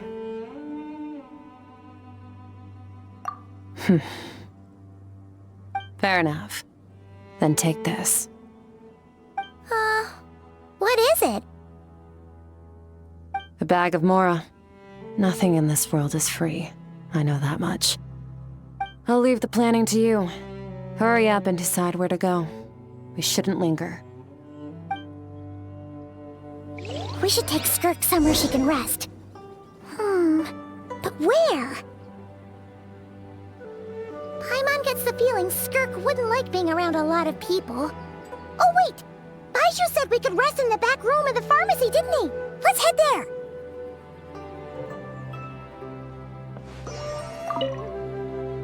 He'll know something about Master. I'm sure of it. Next time, I need to be ready. Como tá o ombro? Fine. It was just a scratch. It'll take time to recover my strength, of course. But adapting to situations like this is nothing new for me. Sua roupa parece diferente. Oh, this? It's a star crystal suit. Abyssal energy is scarce in Tevat. Wearing this helps me access it more freely. It stores concentrated abyssal energy that I can draw from on the go. When the energy runs out, it reverts back to its original form. Vamos nessa. Found somewhere to rest. Well, lead the way then.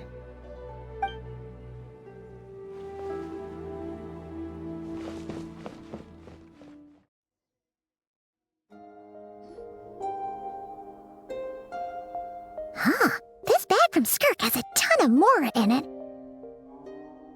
Does she have a job or something? Wait, no. After what we saw at Wamin Restaurant, that seems impossible. Can you imagine? It would go something like... I'll be collecting my paycheck now, boss. Oh, sure thing. Wait, who are you? Have we met? Can't hold a job if you make everyone forget about you. So, what did you do to get all this mora? Claimed some buried treasure, took care of a few monsters that were causing trouble. Nothing untoward. It's safe to use. You heard all that? A sonorous voice like yours is hard to miss. I wouldn't be surprised if the sound of it traveled to the nearest mountaintop. Then, did you by chance happen to hear Paimon's little, joke earlier? You mean when you called me Frosty the Lavender Melon? Parece que sim, né? As habilidades de sussurro dela ainda precisam melhorar. No, sorry. Paimon totally misspoke just now. She didn't say that at all. It was, a Paimon lookalike. Yeah, she's a piece of work, that one. Always impersonating Paimon and giving people weird nicknames. Okay, fine. The truth is, Paimon didn't like you all that much at the start. But things are different now. You helped the Traveler in a big way, so... What do you say? Friends?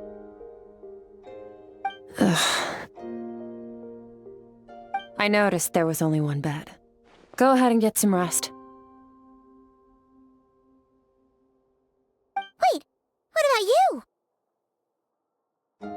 I don't get tired, and I don't need rest. I'm going to practice my sword work. That should help me regain some strength. But your shoulder... Hey, don't just leave! Whatever. Let her tire herself out. She'll come back eventually. Let's get some sleep, Traveler. That comfy bed is calling, Paimon.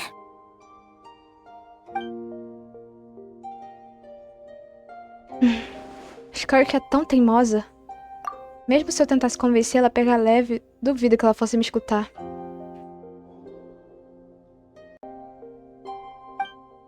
Paimon tem razão.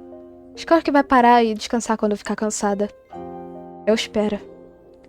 Eu deveria só dormir um pouco.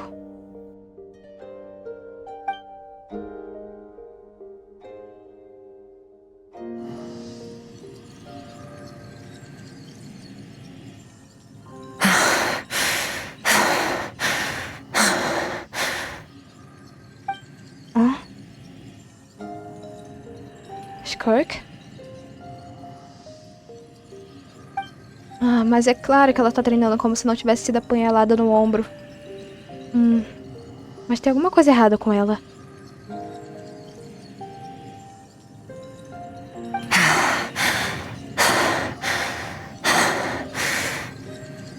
Quiet. Com quem que ela tá falando? Não tem ninguém por perto. A não ser...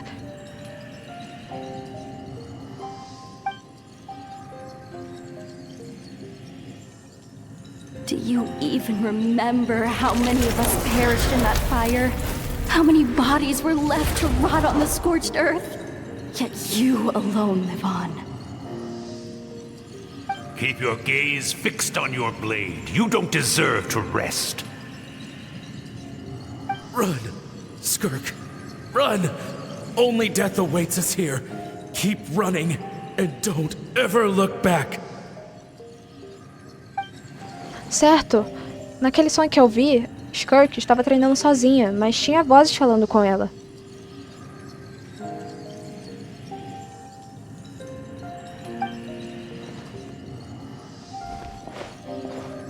Uma delas mencionou um incêndio. Queria saber o que aconteceu. Se eu pudesse perguntar a ela...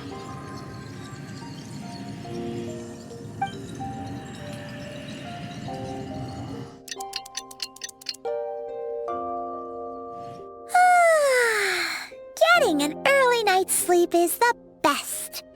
That bed was so comfy. Wait, Skirk? Have you been sitting out here the whole night? The bed's all yours if you want it. Já recuperou suas forças? About 60%.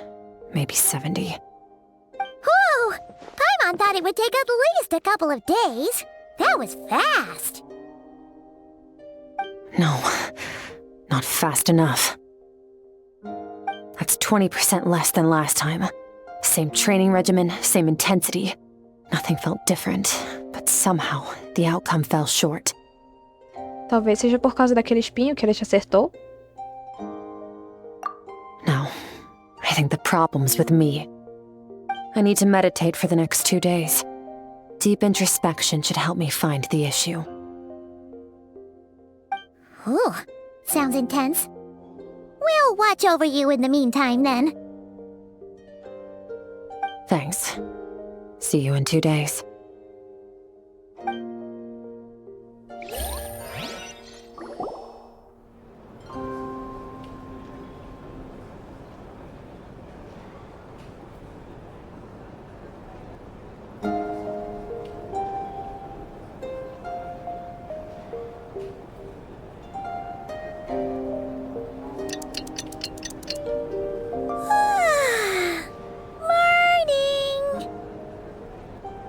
Skirk is still meditating, huh? It's been 2 days already. Shouldn't she be awake by now? Não faço a menor ideia. Talvez ela não esteja indo bem. Paimon can't think of anything we can do to help. Oh, wait! Breakfast! That's it! Paimon will go get breakfast! Skirk is gonna be starving when she wakes up. Be right back.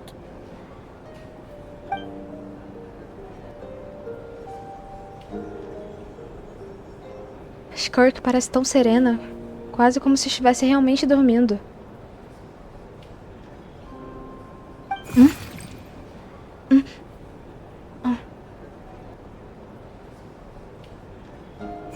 Você de novo? O que você está fazendo aqui?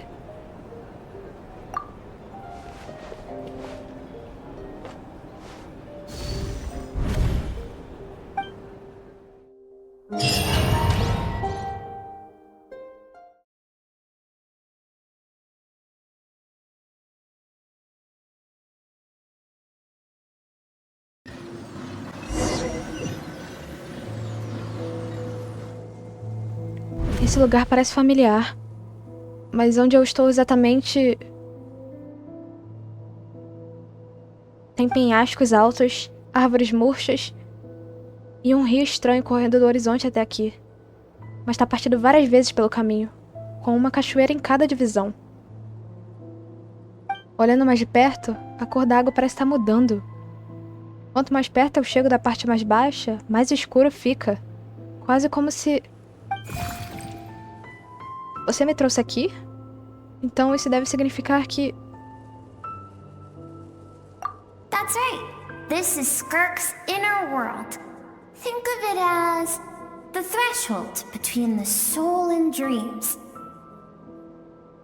This isn't your first time here, but what you remember is probably a space covered in darkness. I only managed to illuminate a small portion for you back then. Então você consegue falar. Actually, it's my first time talking to someone like this. I only managed to break free and bring you here because the injury weakened her power. I guess that's why I can speak again, too.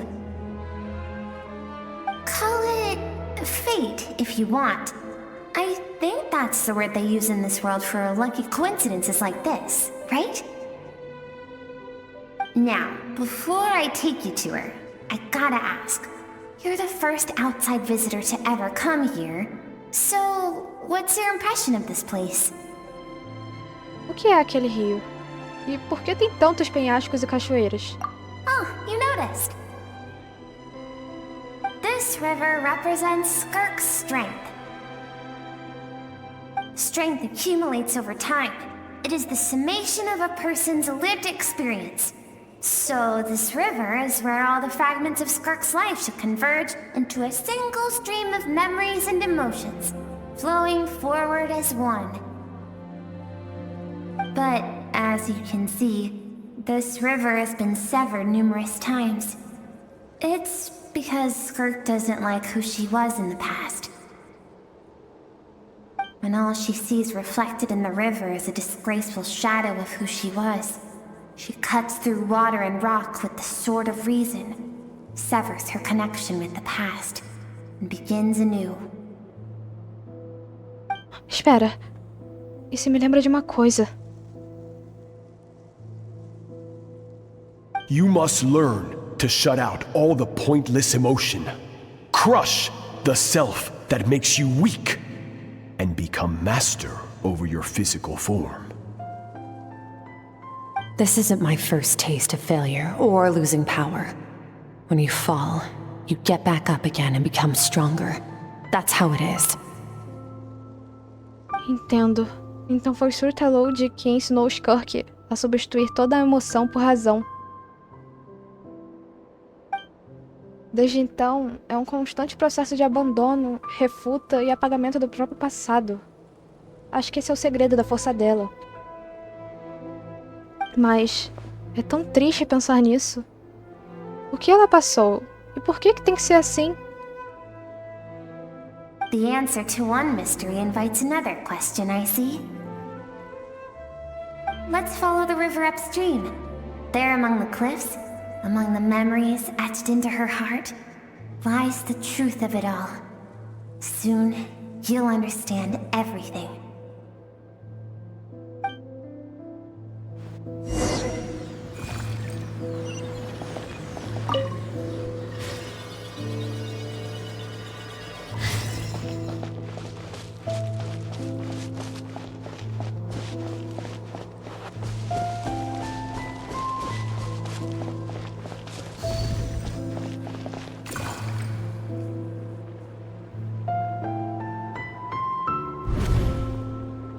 Isso parece uma orla. Eu conheço o desenho na areia. Espera. Essa não é a ilustração que eu desenhei da Paimon? Por que ela está aparecendo nas memórias da Skirk?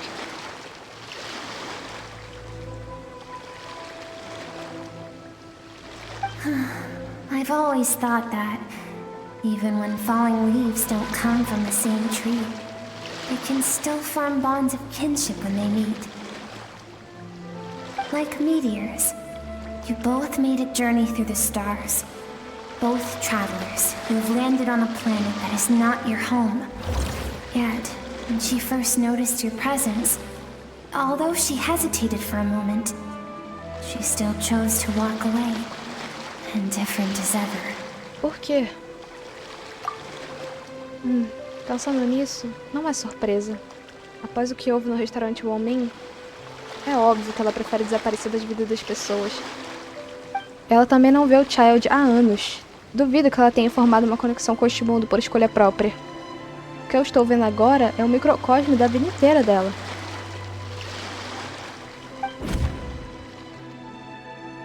Seems like you've answered your own question. Skirk sees herself as a trespasser in this world. She's made a conscious choice to avoid altering its path. But the reason for that decision stems from events much earlier on in her life. Let's keep going. It's still a long way to the source of the river.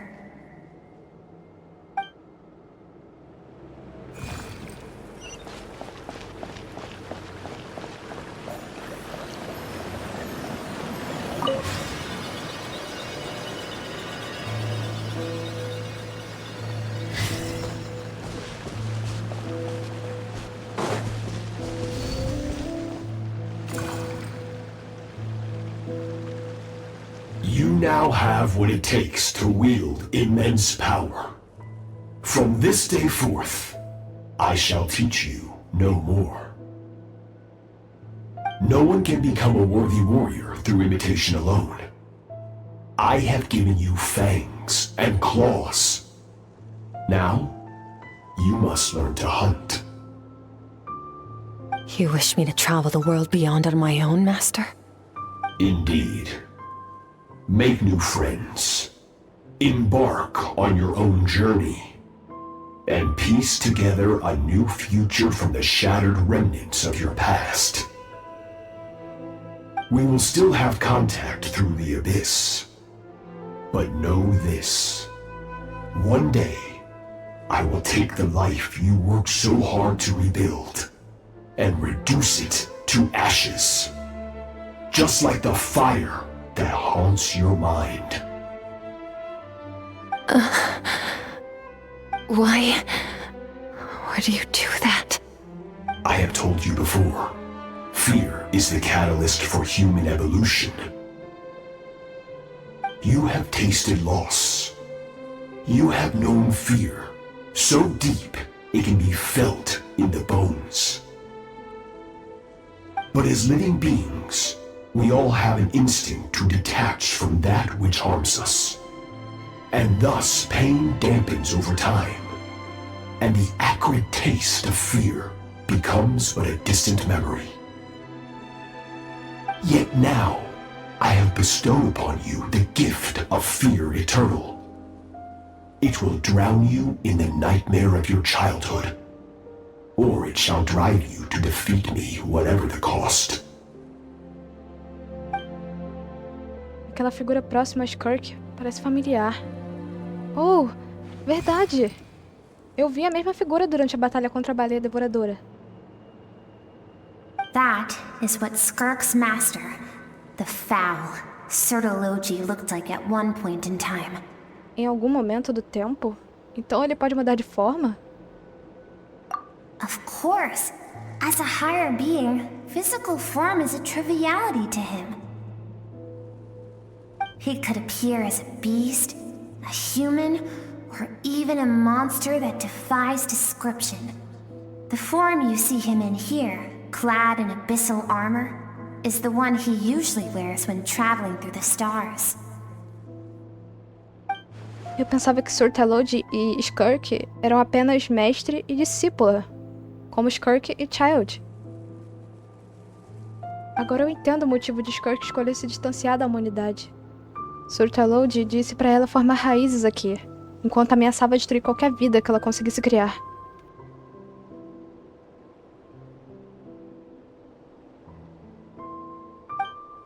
For certain reasons, I need to bridge the power gap between me and my master as quickly as possible. But first, I need to understand the source of his strength. To do that, I need to follow in his footsteps, walk the path he once walked, and somewhere along the way, I'll find out how to defeat him. That is my sole focus and purpose. Então foi isso que ela quis dizer.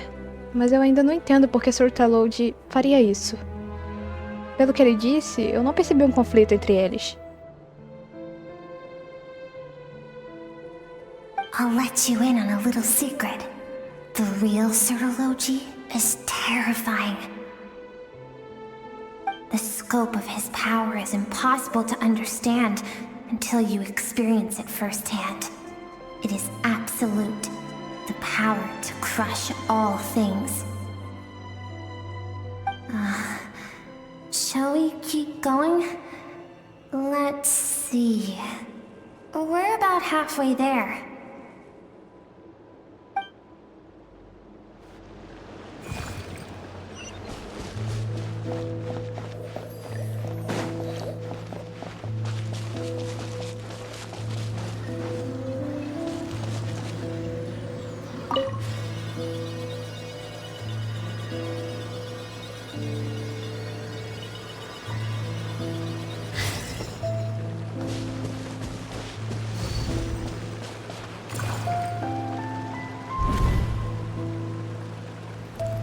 Essa deve ser Skirk quando ela era criança. We've made it quite a ways already. This is Skirk, when she first began training under Sertology. I have set your broken wrist. Tomorrow, you're to train twice as hard. No tears this time. Good. Attempting to garner sympathy through tears is a habit of the weak. A pitiful, useless ploy. Can I ask a question, Master? Why did you save me? I keep thinking, maybe it would be better if I had died. I wouldn't be haunted by that fire all the time. I wouldn't have to go on like this. I saved you because I have a plan for you. It has been too long since I fought a battle that demanded my full strength, and I hunger for it. Every so-called genius and prodigy I have faced has crumbled like sand underfoot. Before me, even fate bends the knee. So, I will teach you everything I know, train you by whatever means necessary, in the hope that one day, you might surprise me. But I don't want to draw my sword against you, Master. What you want matters little. Among the boundless sea of stars, the cries of the weak are but faint murmurs that disappear into the void. You of all people know that well. Yes, Master. From that day forward, all she knew was grueling training, emptiness, and fatigue. After some time, her talent bloomed, and she gained control over her emotions, like her master. How should I put it? It was not that human emotion disappeared from her heart, but that reason came to dictate all she was allowed to feel. I suppose it was at this point that she became the Skirk you know today. Então, Surtalode salvou o Skirk de um desastre quando ela era criança e nunca tentou esconder o motivo. Acho que isso deixa um mistério final. O que realmente houve naquele desastre?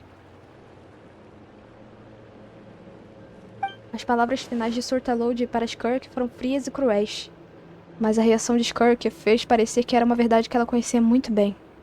Eu tenho a sensação de que tudo se resume ao que aconteceu na época. We're nearly there. I almost don't want to reach the end. Well, shall we? This is the final stretch.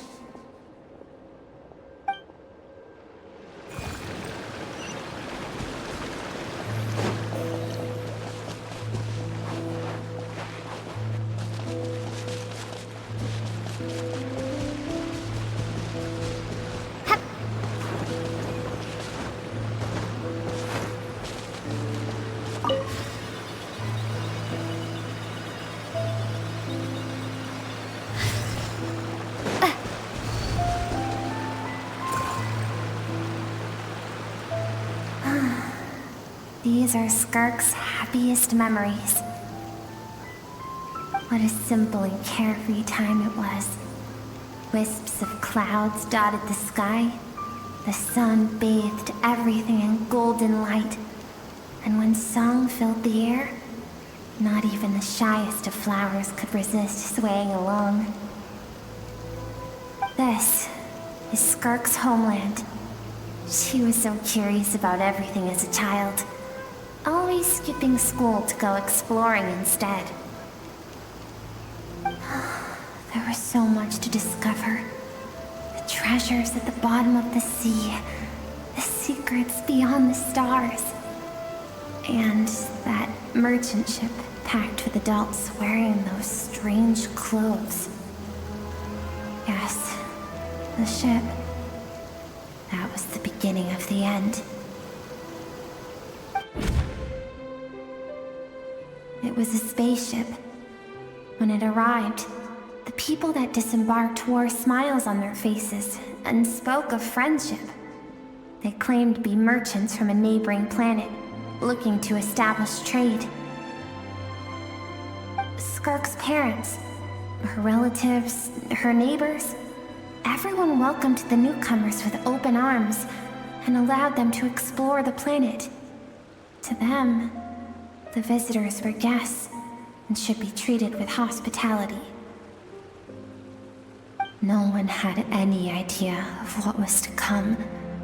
Several months later, an army of unknown origin arrived without warning and carried out a ruthless campaign to destroy everything and everyone on the planet. Skirk had skipped school that day, like so many times before, so she was not caught in the immediate wave of destruction. But when she came home that day, only fire and ruin awaited her.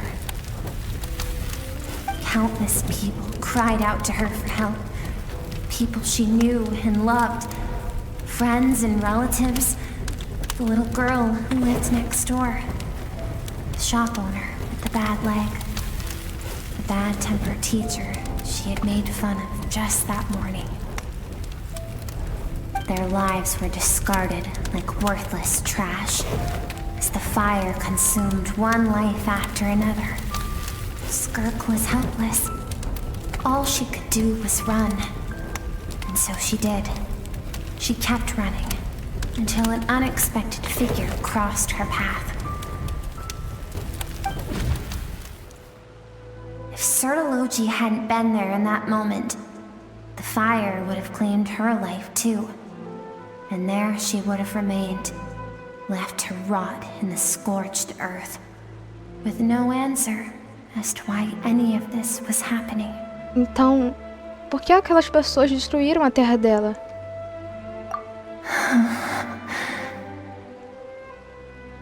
Because she and her people were seen as a threat.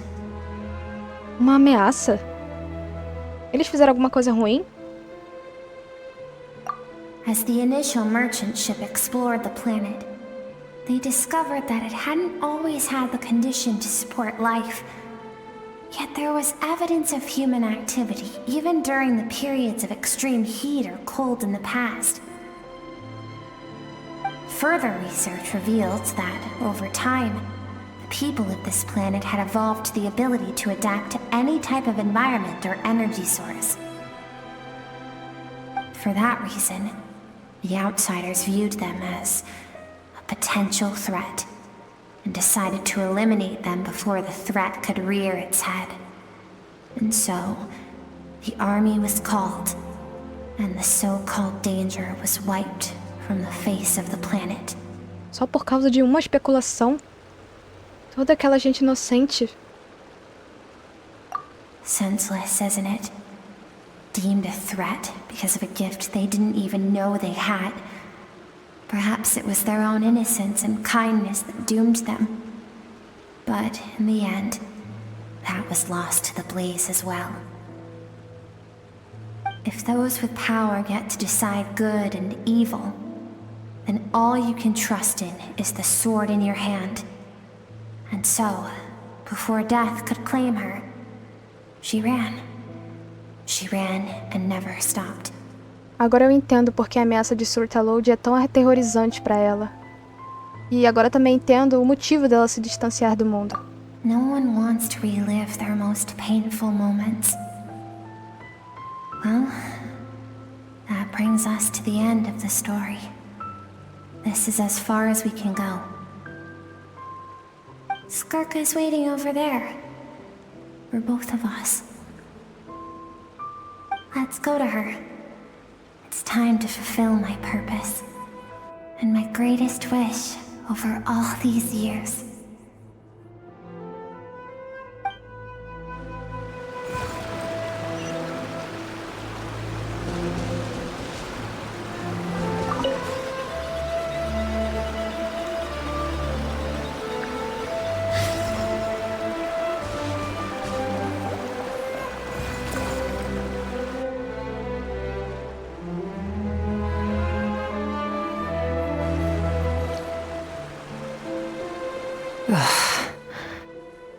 So all this, just so you could bring her here? I have things to say to you. Well, to me. I want someone to witness our reconciliation, even if it takes an argument to get there. And she is the best choice in this moment. Espera, então você deve ser her suppressed emotional self. The version of herself she keeps locked in the recesses of her mind, stifled by reason.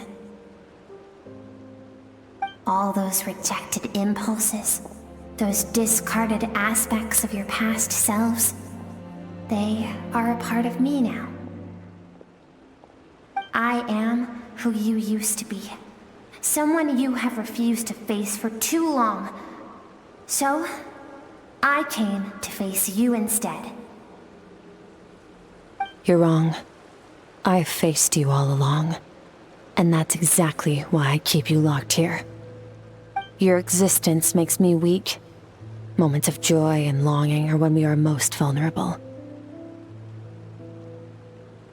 Don't forget, it was a penchant for goodness over reason that doomed our homeland in the first place. The vastness of the universe renders everything insignificant. Our feelings most of all. Even so, learning from the mistakes of the past doesn't have to mean erasing everything. Strip yourself of your so-called weaknesses, emotions like kindness and empathy, and what makes you any different from the ruthless soldiers who slaughtered our people? The difference is that I'm doing what is right, what is necessary. I allow you to exist, but with limited freedom. That is the greatest kindness I can offer. I've shouldered everything you couldn't carry. I rose above the numbness and emptiness, and it was cold, unfeeling reason that brought me this far. It made me who I am. It made me strong. That is the problem. I want to shoulder those things together. On the grand scale of the entire universe, maybe our feelings are vanishingly small, but why should that mean they don't matter? Emotion gives warmth to the cold expanse of space. It gives meaning to the world around us. Think back to those nights of gazing at the stars, those afternoons of exploring the unknown. Think back and let them grant you peace. A brief respite from the pressure you put on yourself.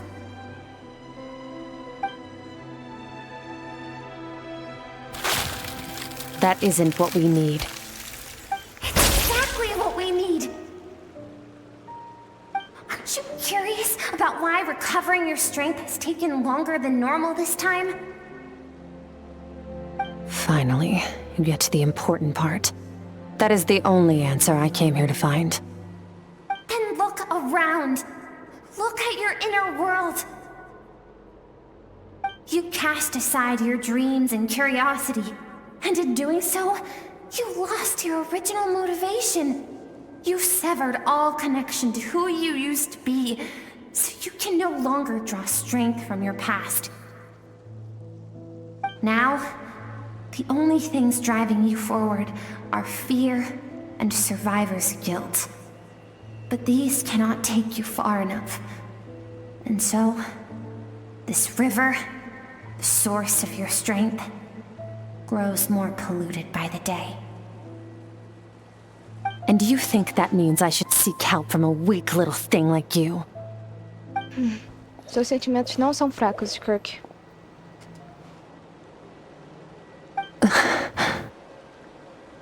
O fato que ela transcendeu o tempo e se libertou das correntes para vir encarar você prova isso. Thank you for saying that. I knew bringing you here would be the right choice. To be honest, I'm not here to argue with you. This isn't about who's right or wrong. And in fact, I agree that in order to make it through the wake of that tragedy, we had to distance ourselves from the pain through reason over emotion. But what is right at one point in time isn't always right forever. I know you will never forget that fire. I know the fact that you were the sole survivor fills you with guilt. And I know that among the voices that haunt you, mine is there too. Because deep down, you know that you didn't turn out to be the person you wanted to be. All those unfulfilled hopes are like knives to the heart. want you to hurt anymore. So even if you can't accept me, I hope, at least, that you can let go. I keep thinking, maybe it would be better if I had died. I wouldn't be haunted by that fire all the time. I wouldn't have to go on like this.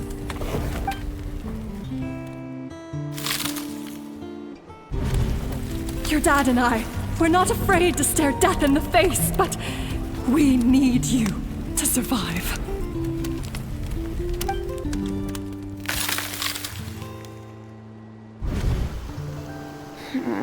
I'm sick of being a kid.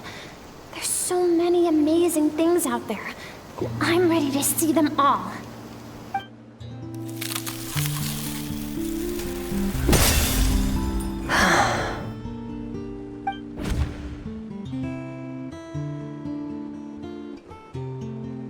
I remember. There was a song Mom and Dad always sang when we went out to fetch water. Dancing water. The sand along your path is begging for your song and movement. Will you carry this burden with you on your journey? I am not the dancing water, and you are not the burdensome sand.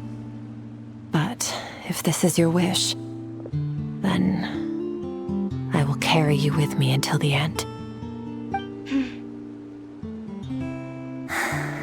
Thank you. I should be thanking you.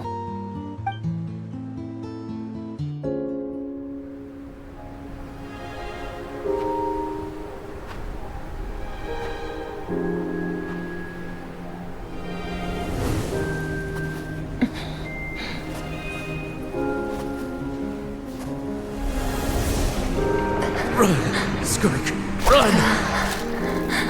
Remember, leave no one alive! Heed my words, Skirk. Let fear take root in your soul. Did you survive? Why was it only you? Skirk, did you become a positive light in this world?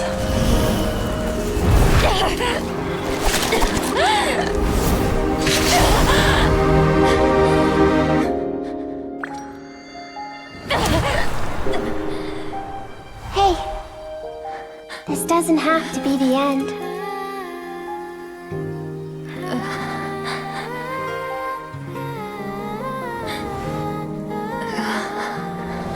Life is a gift. Don't let darkness claim it.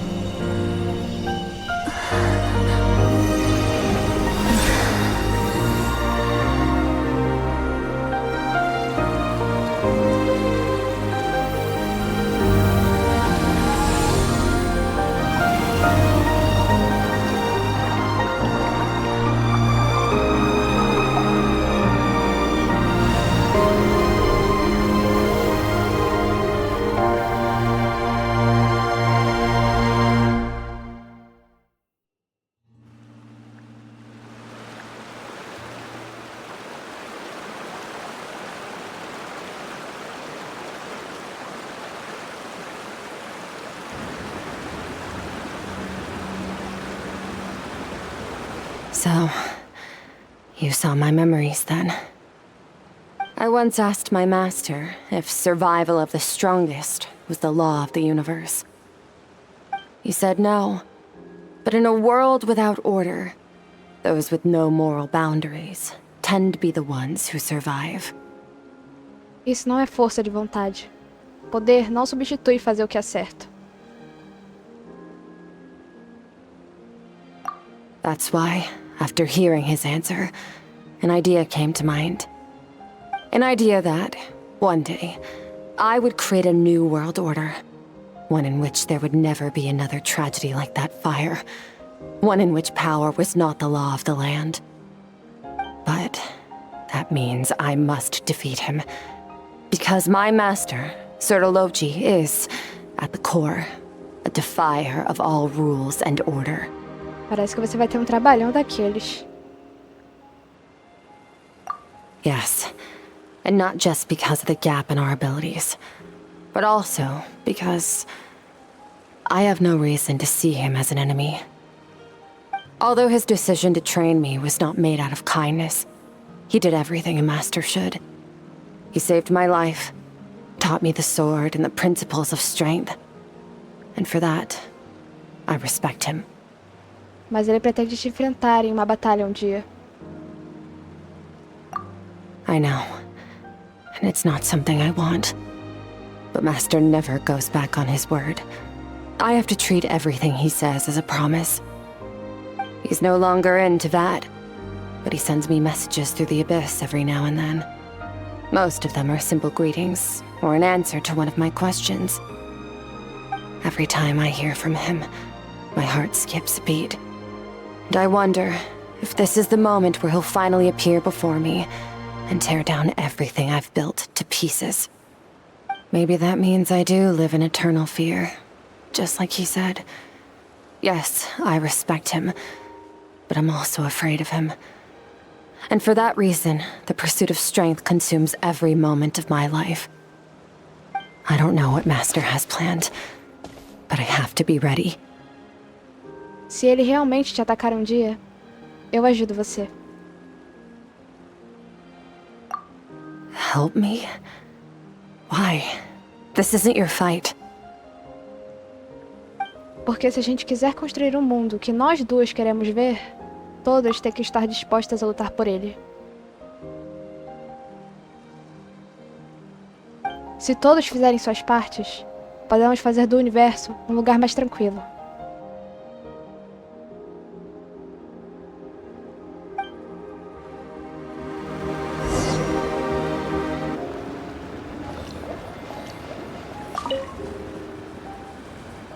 O olhar de Skirk se volta para o horizonte distante. Não há mais nada a fazer aqui. Está na hora de partir?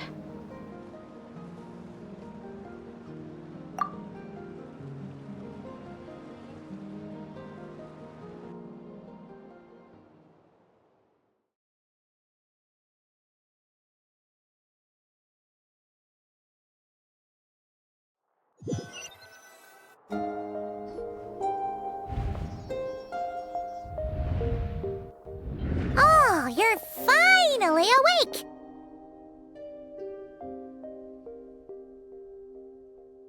Honestly, Paimon was gone for like 2 seconds and then she comes back and finds you both unconscious? Oh, you scared Paimon half to death! You're both okay, right? What does it look like? Você parece mais forte do que nunca. Only water from the source can cleanse the rot and filth that flows from the past into the future. I taught you to incorporate the experiences from your journey into how you fight. I suppose what happened today will become an inseparable part of who I am. Okay, so Paimon feels like she's missing some important context. But whatever. Paimon brought back tons of delicious snacks! Let's dig in!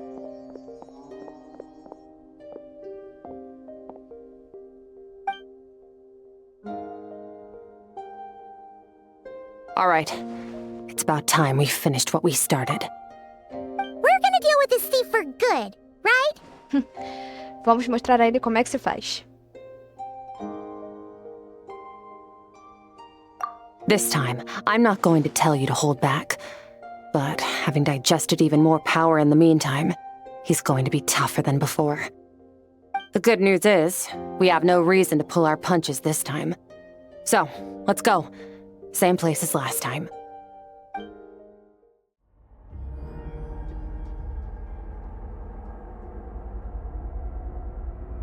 The fog is gone!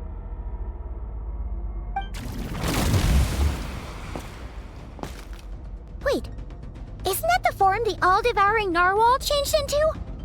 How come he knows that, too? Esse é o mestre de Skirk. É assim que o Cavaleiro Abominável se parecia. Really?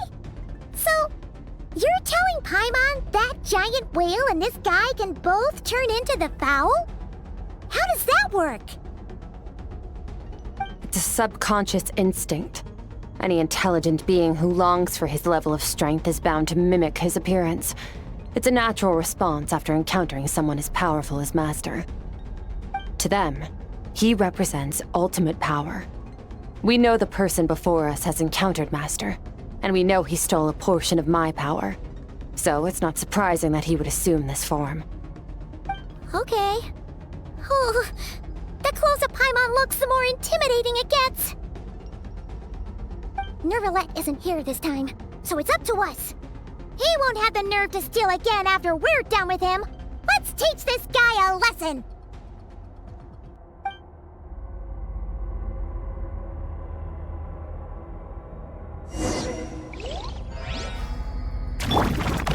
Wipe out! Into the void!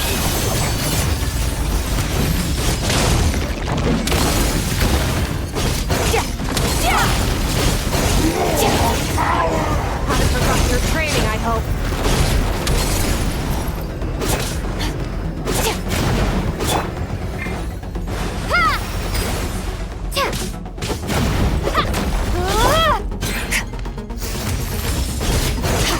Mine to wield.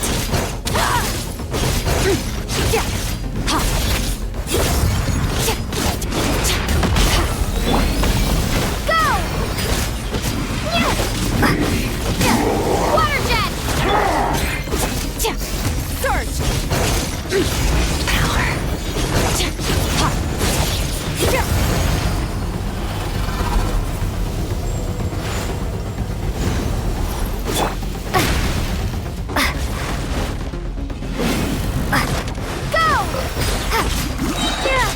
Bombs away!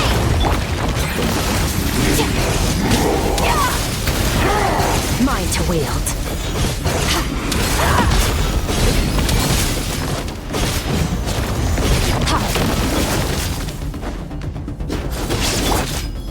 Water jet!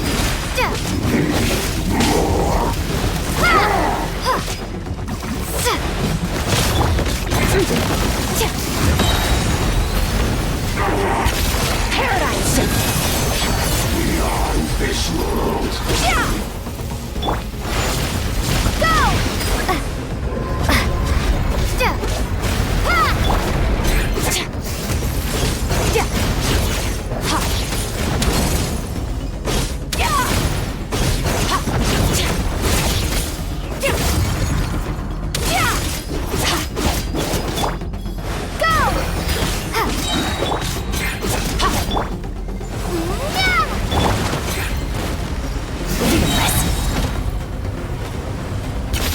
Another star goes out!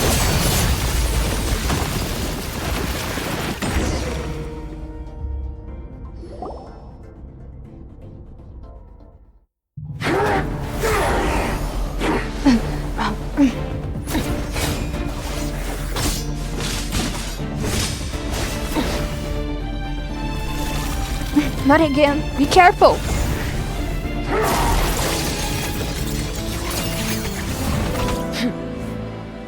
Haven't had enough of my power.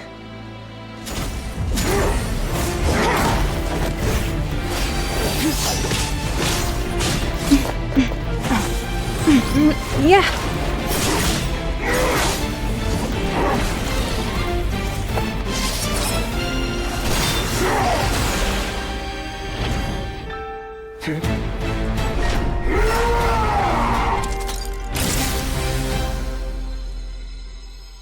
Well then, let's see how much more of this power you can handle.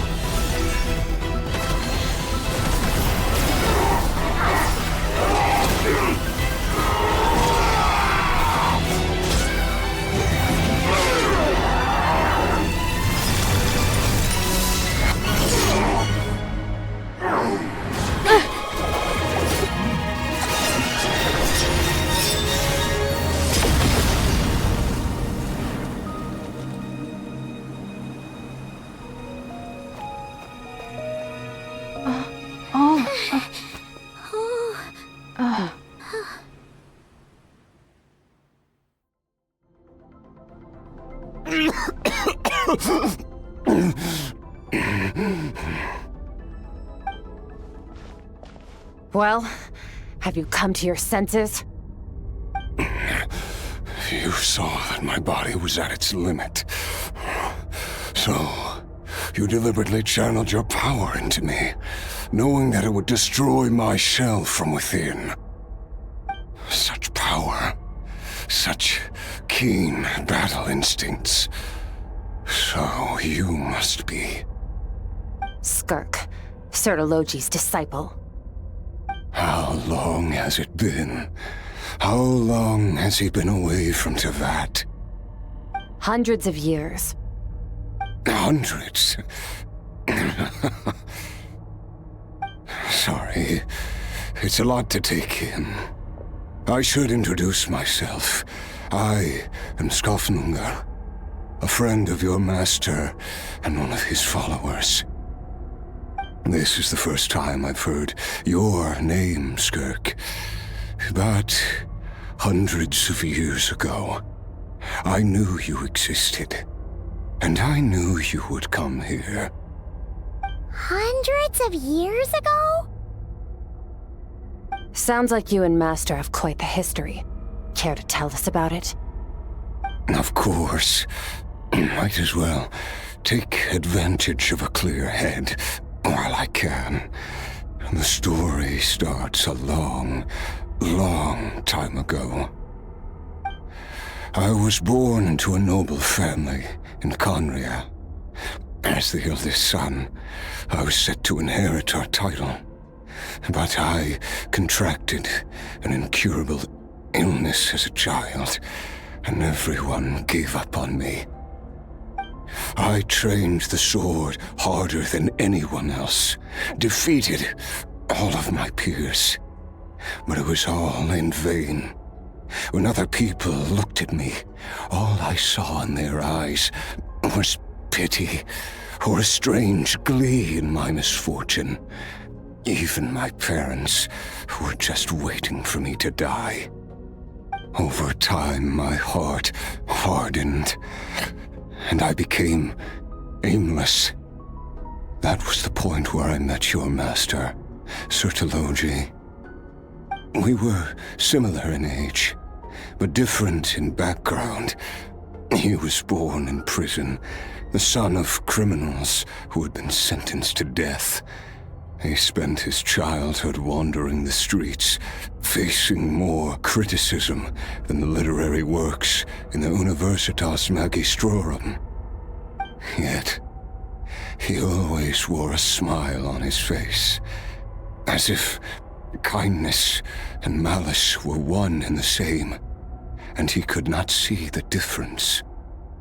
I still remember what he said to me when we first met. You need to fight to survive. Even if it's a losing battle, it should light a fire under you. How can you sit back like this and go down without a fight? That does sound like something he would say. He was the first to acknowledge that I was worth something, and he inspired me to keep going. When we sparred together, it was the first time I'd actually felt the thrill of combat. When I was 10, he stole forbidden research materials and managed to cure my illness. It was like there was nothing in this world he couldn't accomplish. When it came to the human form, he was always intent on pushing the boundaries of possibility. But somewhere along the way, I fell behind. My talents were nothing compared to his, and at some point, I realized he had pulled so far ahead, I was too embarrassed to even ask him to spar. After his grand endeavor was successful, he sought me out and said to me, This planet no longer holds anything of interest to me, so I'm leaving. But first, I have an offer. I can use a power I have just refined to break the curse of immortality for you. Your death was once what we worked so hard to prevent. But the immortality you now face is a different kind of pain altogether. I'll pass. Immortality doesn't sound so bad to me. Since I can't die, it means I have an infinite amount of time to get stronger. Maybe I'll finally catch up to you one day, and we can spar like we used to. Are you sure? I cannot say when I will return. Your body, or rather, your soul, might not be able to withstand this curse. All I can do is try. After all, a wise man once told me, people need to fight for their own survival. Wise indeed. Nevertheless, if you grow weary of the pain of immortality, and wish to experience a good sparring match before you wither away, seek out my disciple. Disciple? Never thought I'd hear that word coming from you. Nor I, but Vedifenir said I was destined to find a disciple out there in the universe, and bring her to Tibet. You know as well as I, Vedifenir's prophecies are never wrong. Well, now I'm curious about who this disciple of yours will be. All Vedifenir said was that one day, the stars shall bow in her honor. Sounds pretty impressive. Of course. Only the most outstanding people would have the right to become my disciple. Still self-assured as ever, I see. But you're not wrong. I'll be leaving then. Oh, and if you are serious about getting stronger, I left you a little gift in the primordial sea. As I've said before, walk whatever path you want. Freedom means even the wicked get to make their own choices. Waiting for me in the primordial sea was the all-devouring narwhal, already beaten into submission by Sertologi. In its weakened state, I was able to cut off part of its flesh and sew it into my own heart. Your heart? That sounds like torture! How did you even survive that? Because, of course, I bear the curse of immortality. So, you used the curse to turn yourself into a vessel for power. Even with that whale's ability, devouring power like that is not something the human body can withstand. With your body and soul constantly at the breaking point, it was the curse of immortality that sustained you. But that is not the path to strength. You have to pour your heart into it, work for it, dream of it. Instead, you stole something that didn't belong to you, and it backfired. You're right. I should have known better, but I had already pushed myself to my limits, and he was still miles ahead of me. So I had to take a leap of faith. I miss your master. I miss the days when we were all together, troublemakers without a home. I don't regret the choice I made. But if you'll allow it, I do want to apologize. To both of you. After the beating we just gave you, I think we can call it even. You're an interesting one as well. Sertologi's disciple. That's a lot to live up to. It can't have been an easy experience.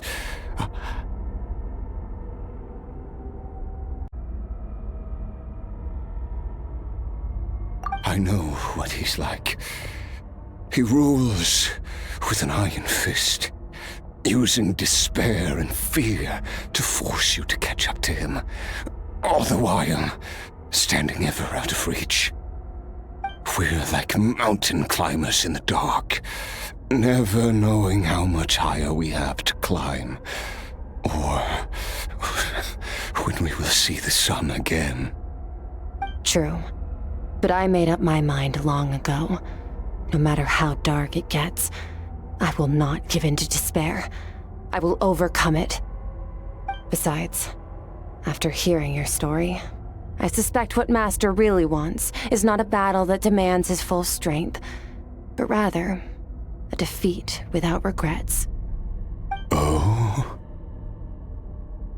Since you're his friend, you must have some things in common. First time we came here, when you stabbed me through the fog and stole my power, I felt no emotion coming from that spike. But when you had to devote all your strength fighting me just now, I could feel joy and passion emanating from your blade. It was the joy of a researcher discovering the truth of the world, the joy of an artist uncovering a temple of wonders. Interesting. I'm certain I didn't express those emotions outright, yet you were able to read them from my blade, like a glimpse into my inner world. You're right. That battle brought me an unbridled sense of joy, and my defeat brings me no regret whatsoever. Exactly. I think Master also craves a battle like that. One where his opponent forces him to use all his strength, unlock the extent of his potential, and transcend his own limits. A battle to end all battles. After which, all can come to an end, including, perhaps, his life. For that very reason, good and evil are meaningless to him. He has one purpose, one goal: to complete himself. It's one of the secrets to his strength. Perhaps you're right. Perhaps that is his goal. What a battle that would be. Oh, to witness such a...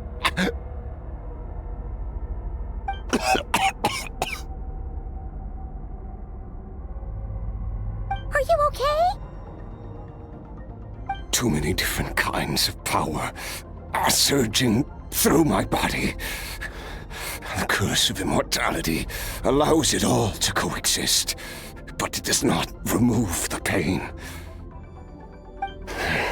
I won't be able to hold on to my sanity for much longer. What a shame. I would have loved to witness that battle. Sertologi once offered to free me from this curse. Now, I must ask that of you, Skirk. Can you release me from the pain? I can, but not through death, if that's what you were hoping for. It's not a suitable punishment for your crime. As an alternative, I can take your consciousness, along with all the power you've consumed, and smash it to pieces. The impurities will dissipate, and under the curse of immortality, your mind and body will regenerate. When that process is complete, you will be back to who you were before, no longer tortured by powers you can't control. But it will be a time-consuming and painful process. The decision is yours to make. I accept. And who knows? Perhaps I'll wake up in time to witness your great battle with Sertologi. I have faith that you'll be able to stand against him one day. Though I know it'll be a long and arduous road. If we are climbers in the dark, it appears the dawn has finally broken for me. But your ascent continues. At least, it looks like you are not alone on your journey. I will reach the top of this mountain, no matter what it takes. And you, Skofnunger, will be my witness at the end of all things. It's finally over. Let's get out of here. At least we don't have to make a mad dash for the exit like last time. O olhar de Skirk se volta para o horizonte distante. Não há mais nada a fazer aqui. Está na hora de partir?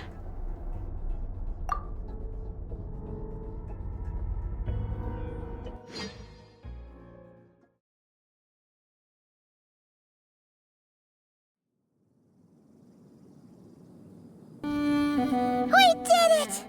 Oh, it's only been a few days, but it feels like forever. Once again, we've proved there's nothing we can't overcome. We're just that awesome. Eu nem suei. Wow, you sound even more confident than usual. Guess you really have become stronger. Today sure went by fast. It's night already. Oh wait, that reminds Paimon.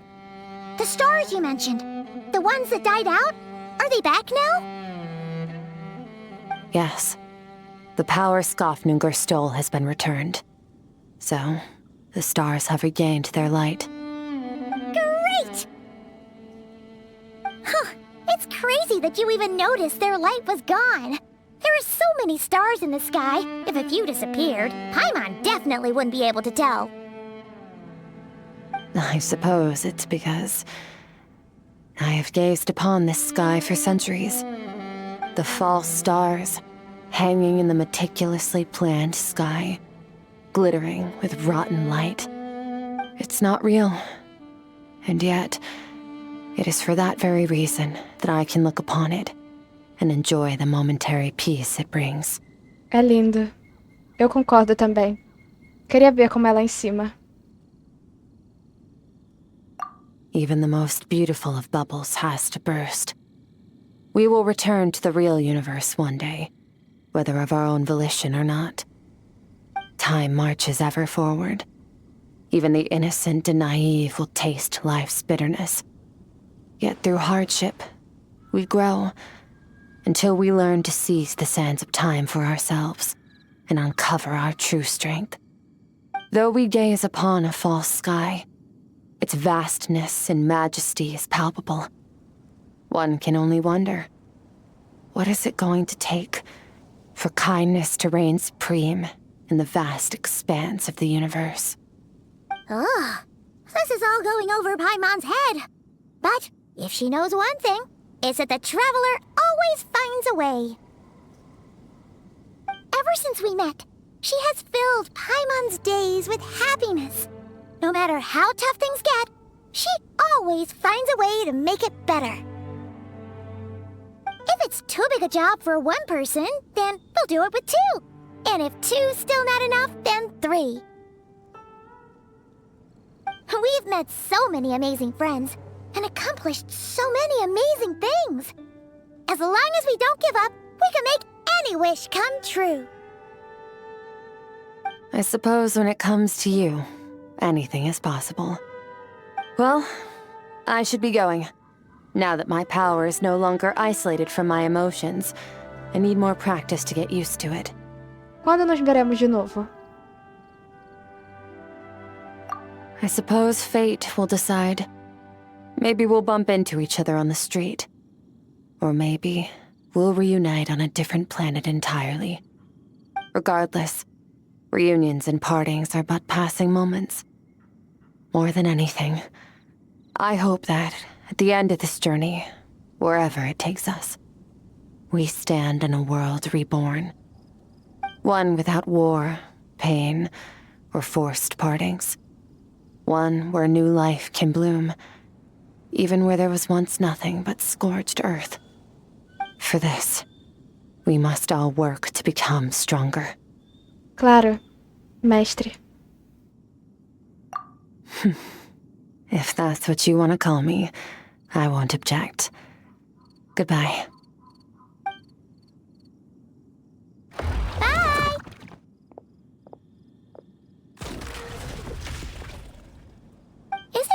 Paimon?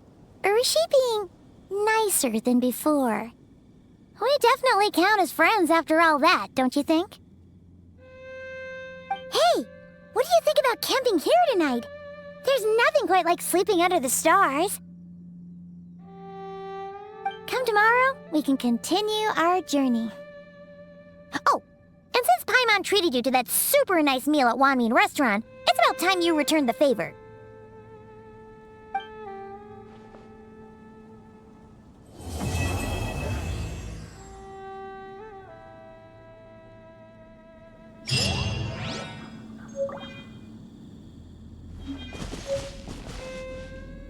Muito obrigada a todos que assistiram até o final. Até a próxima!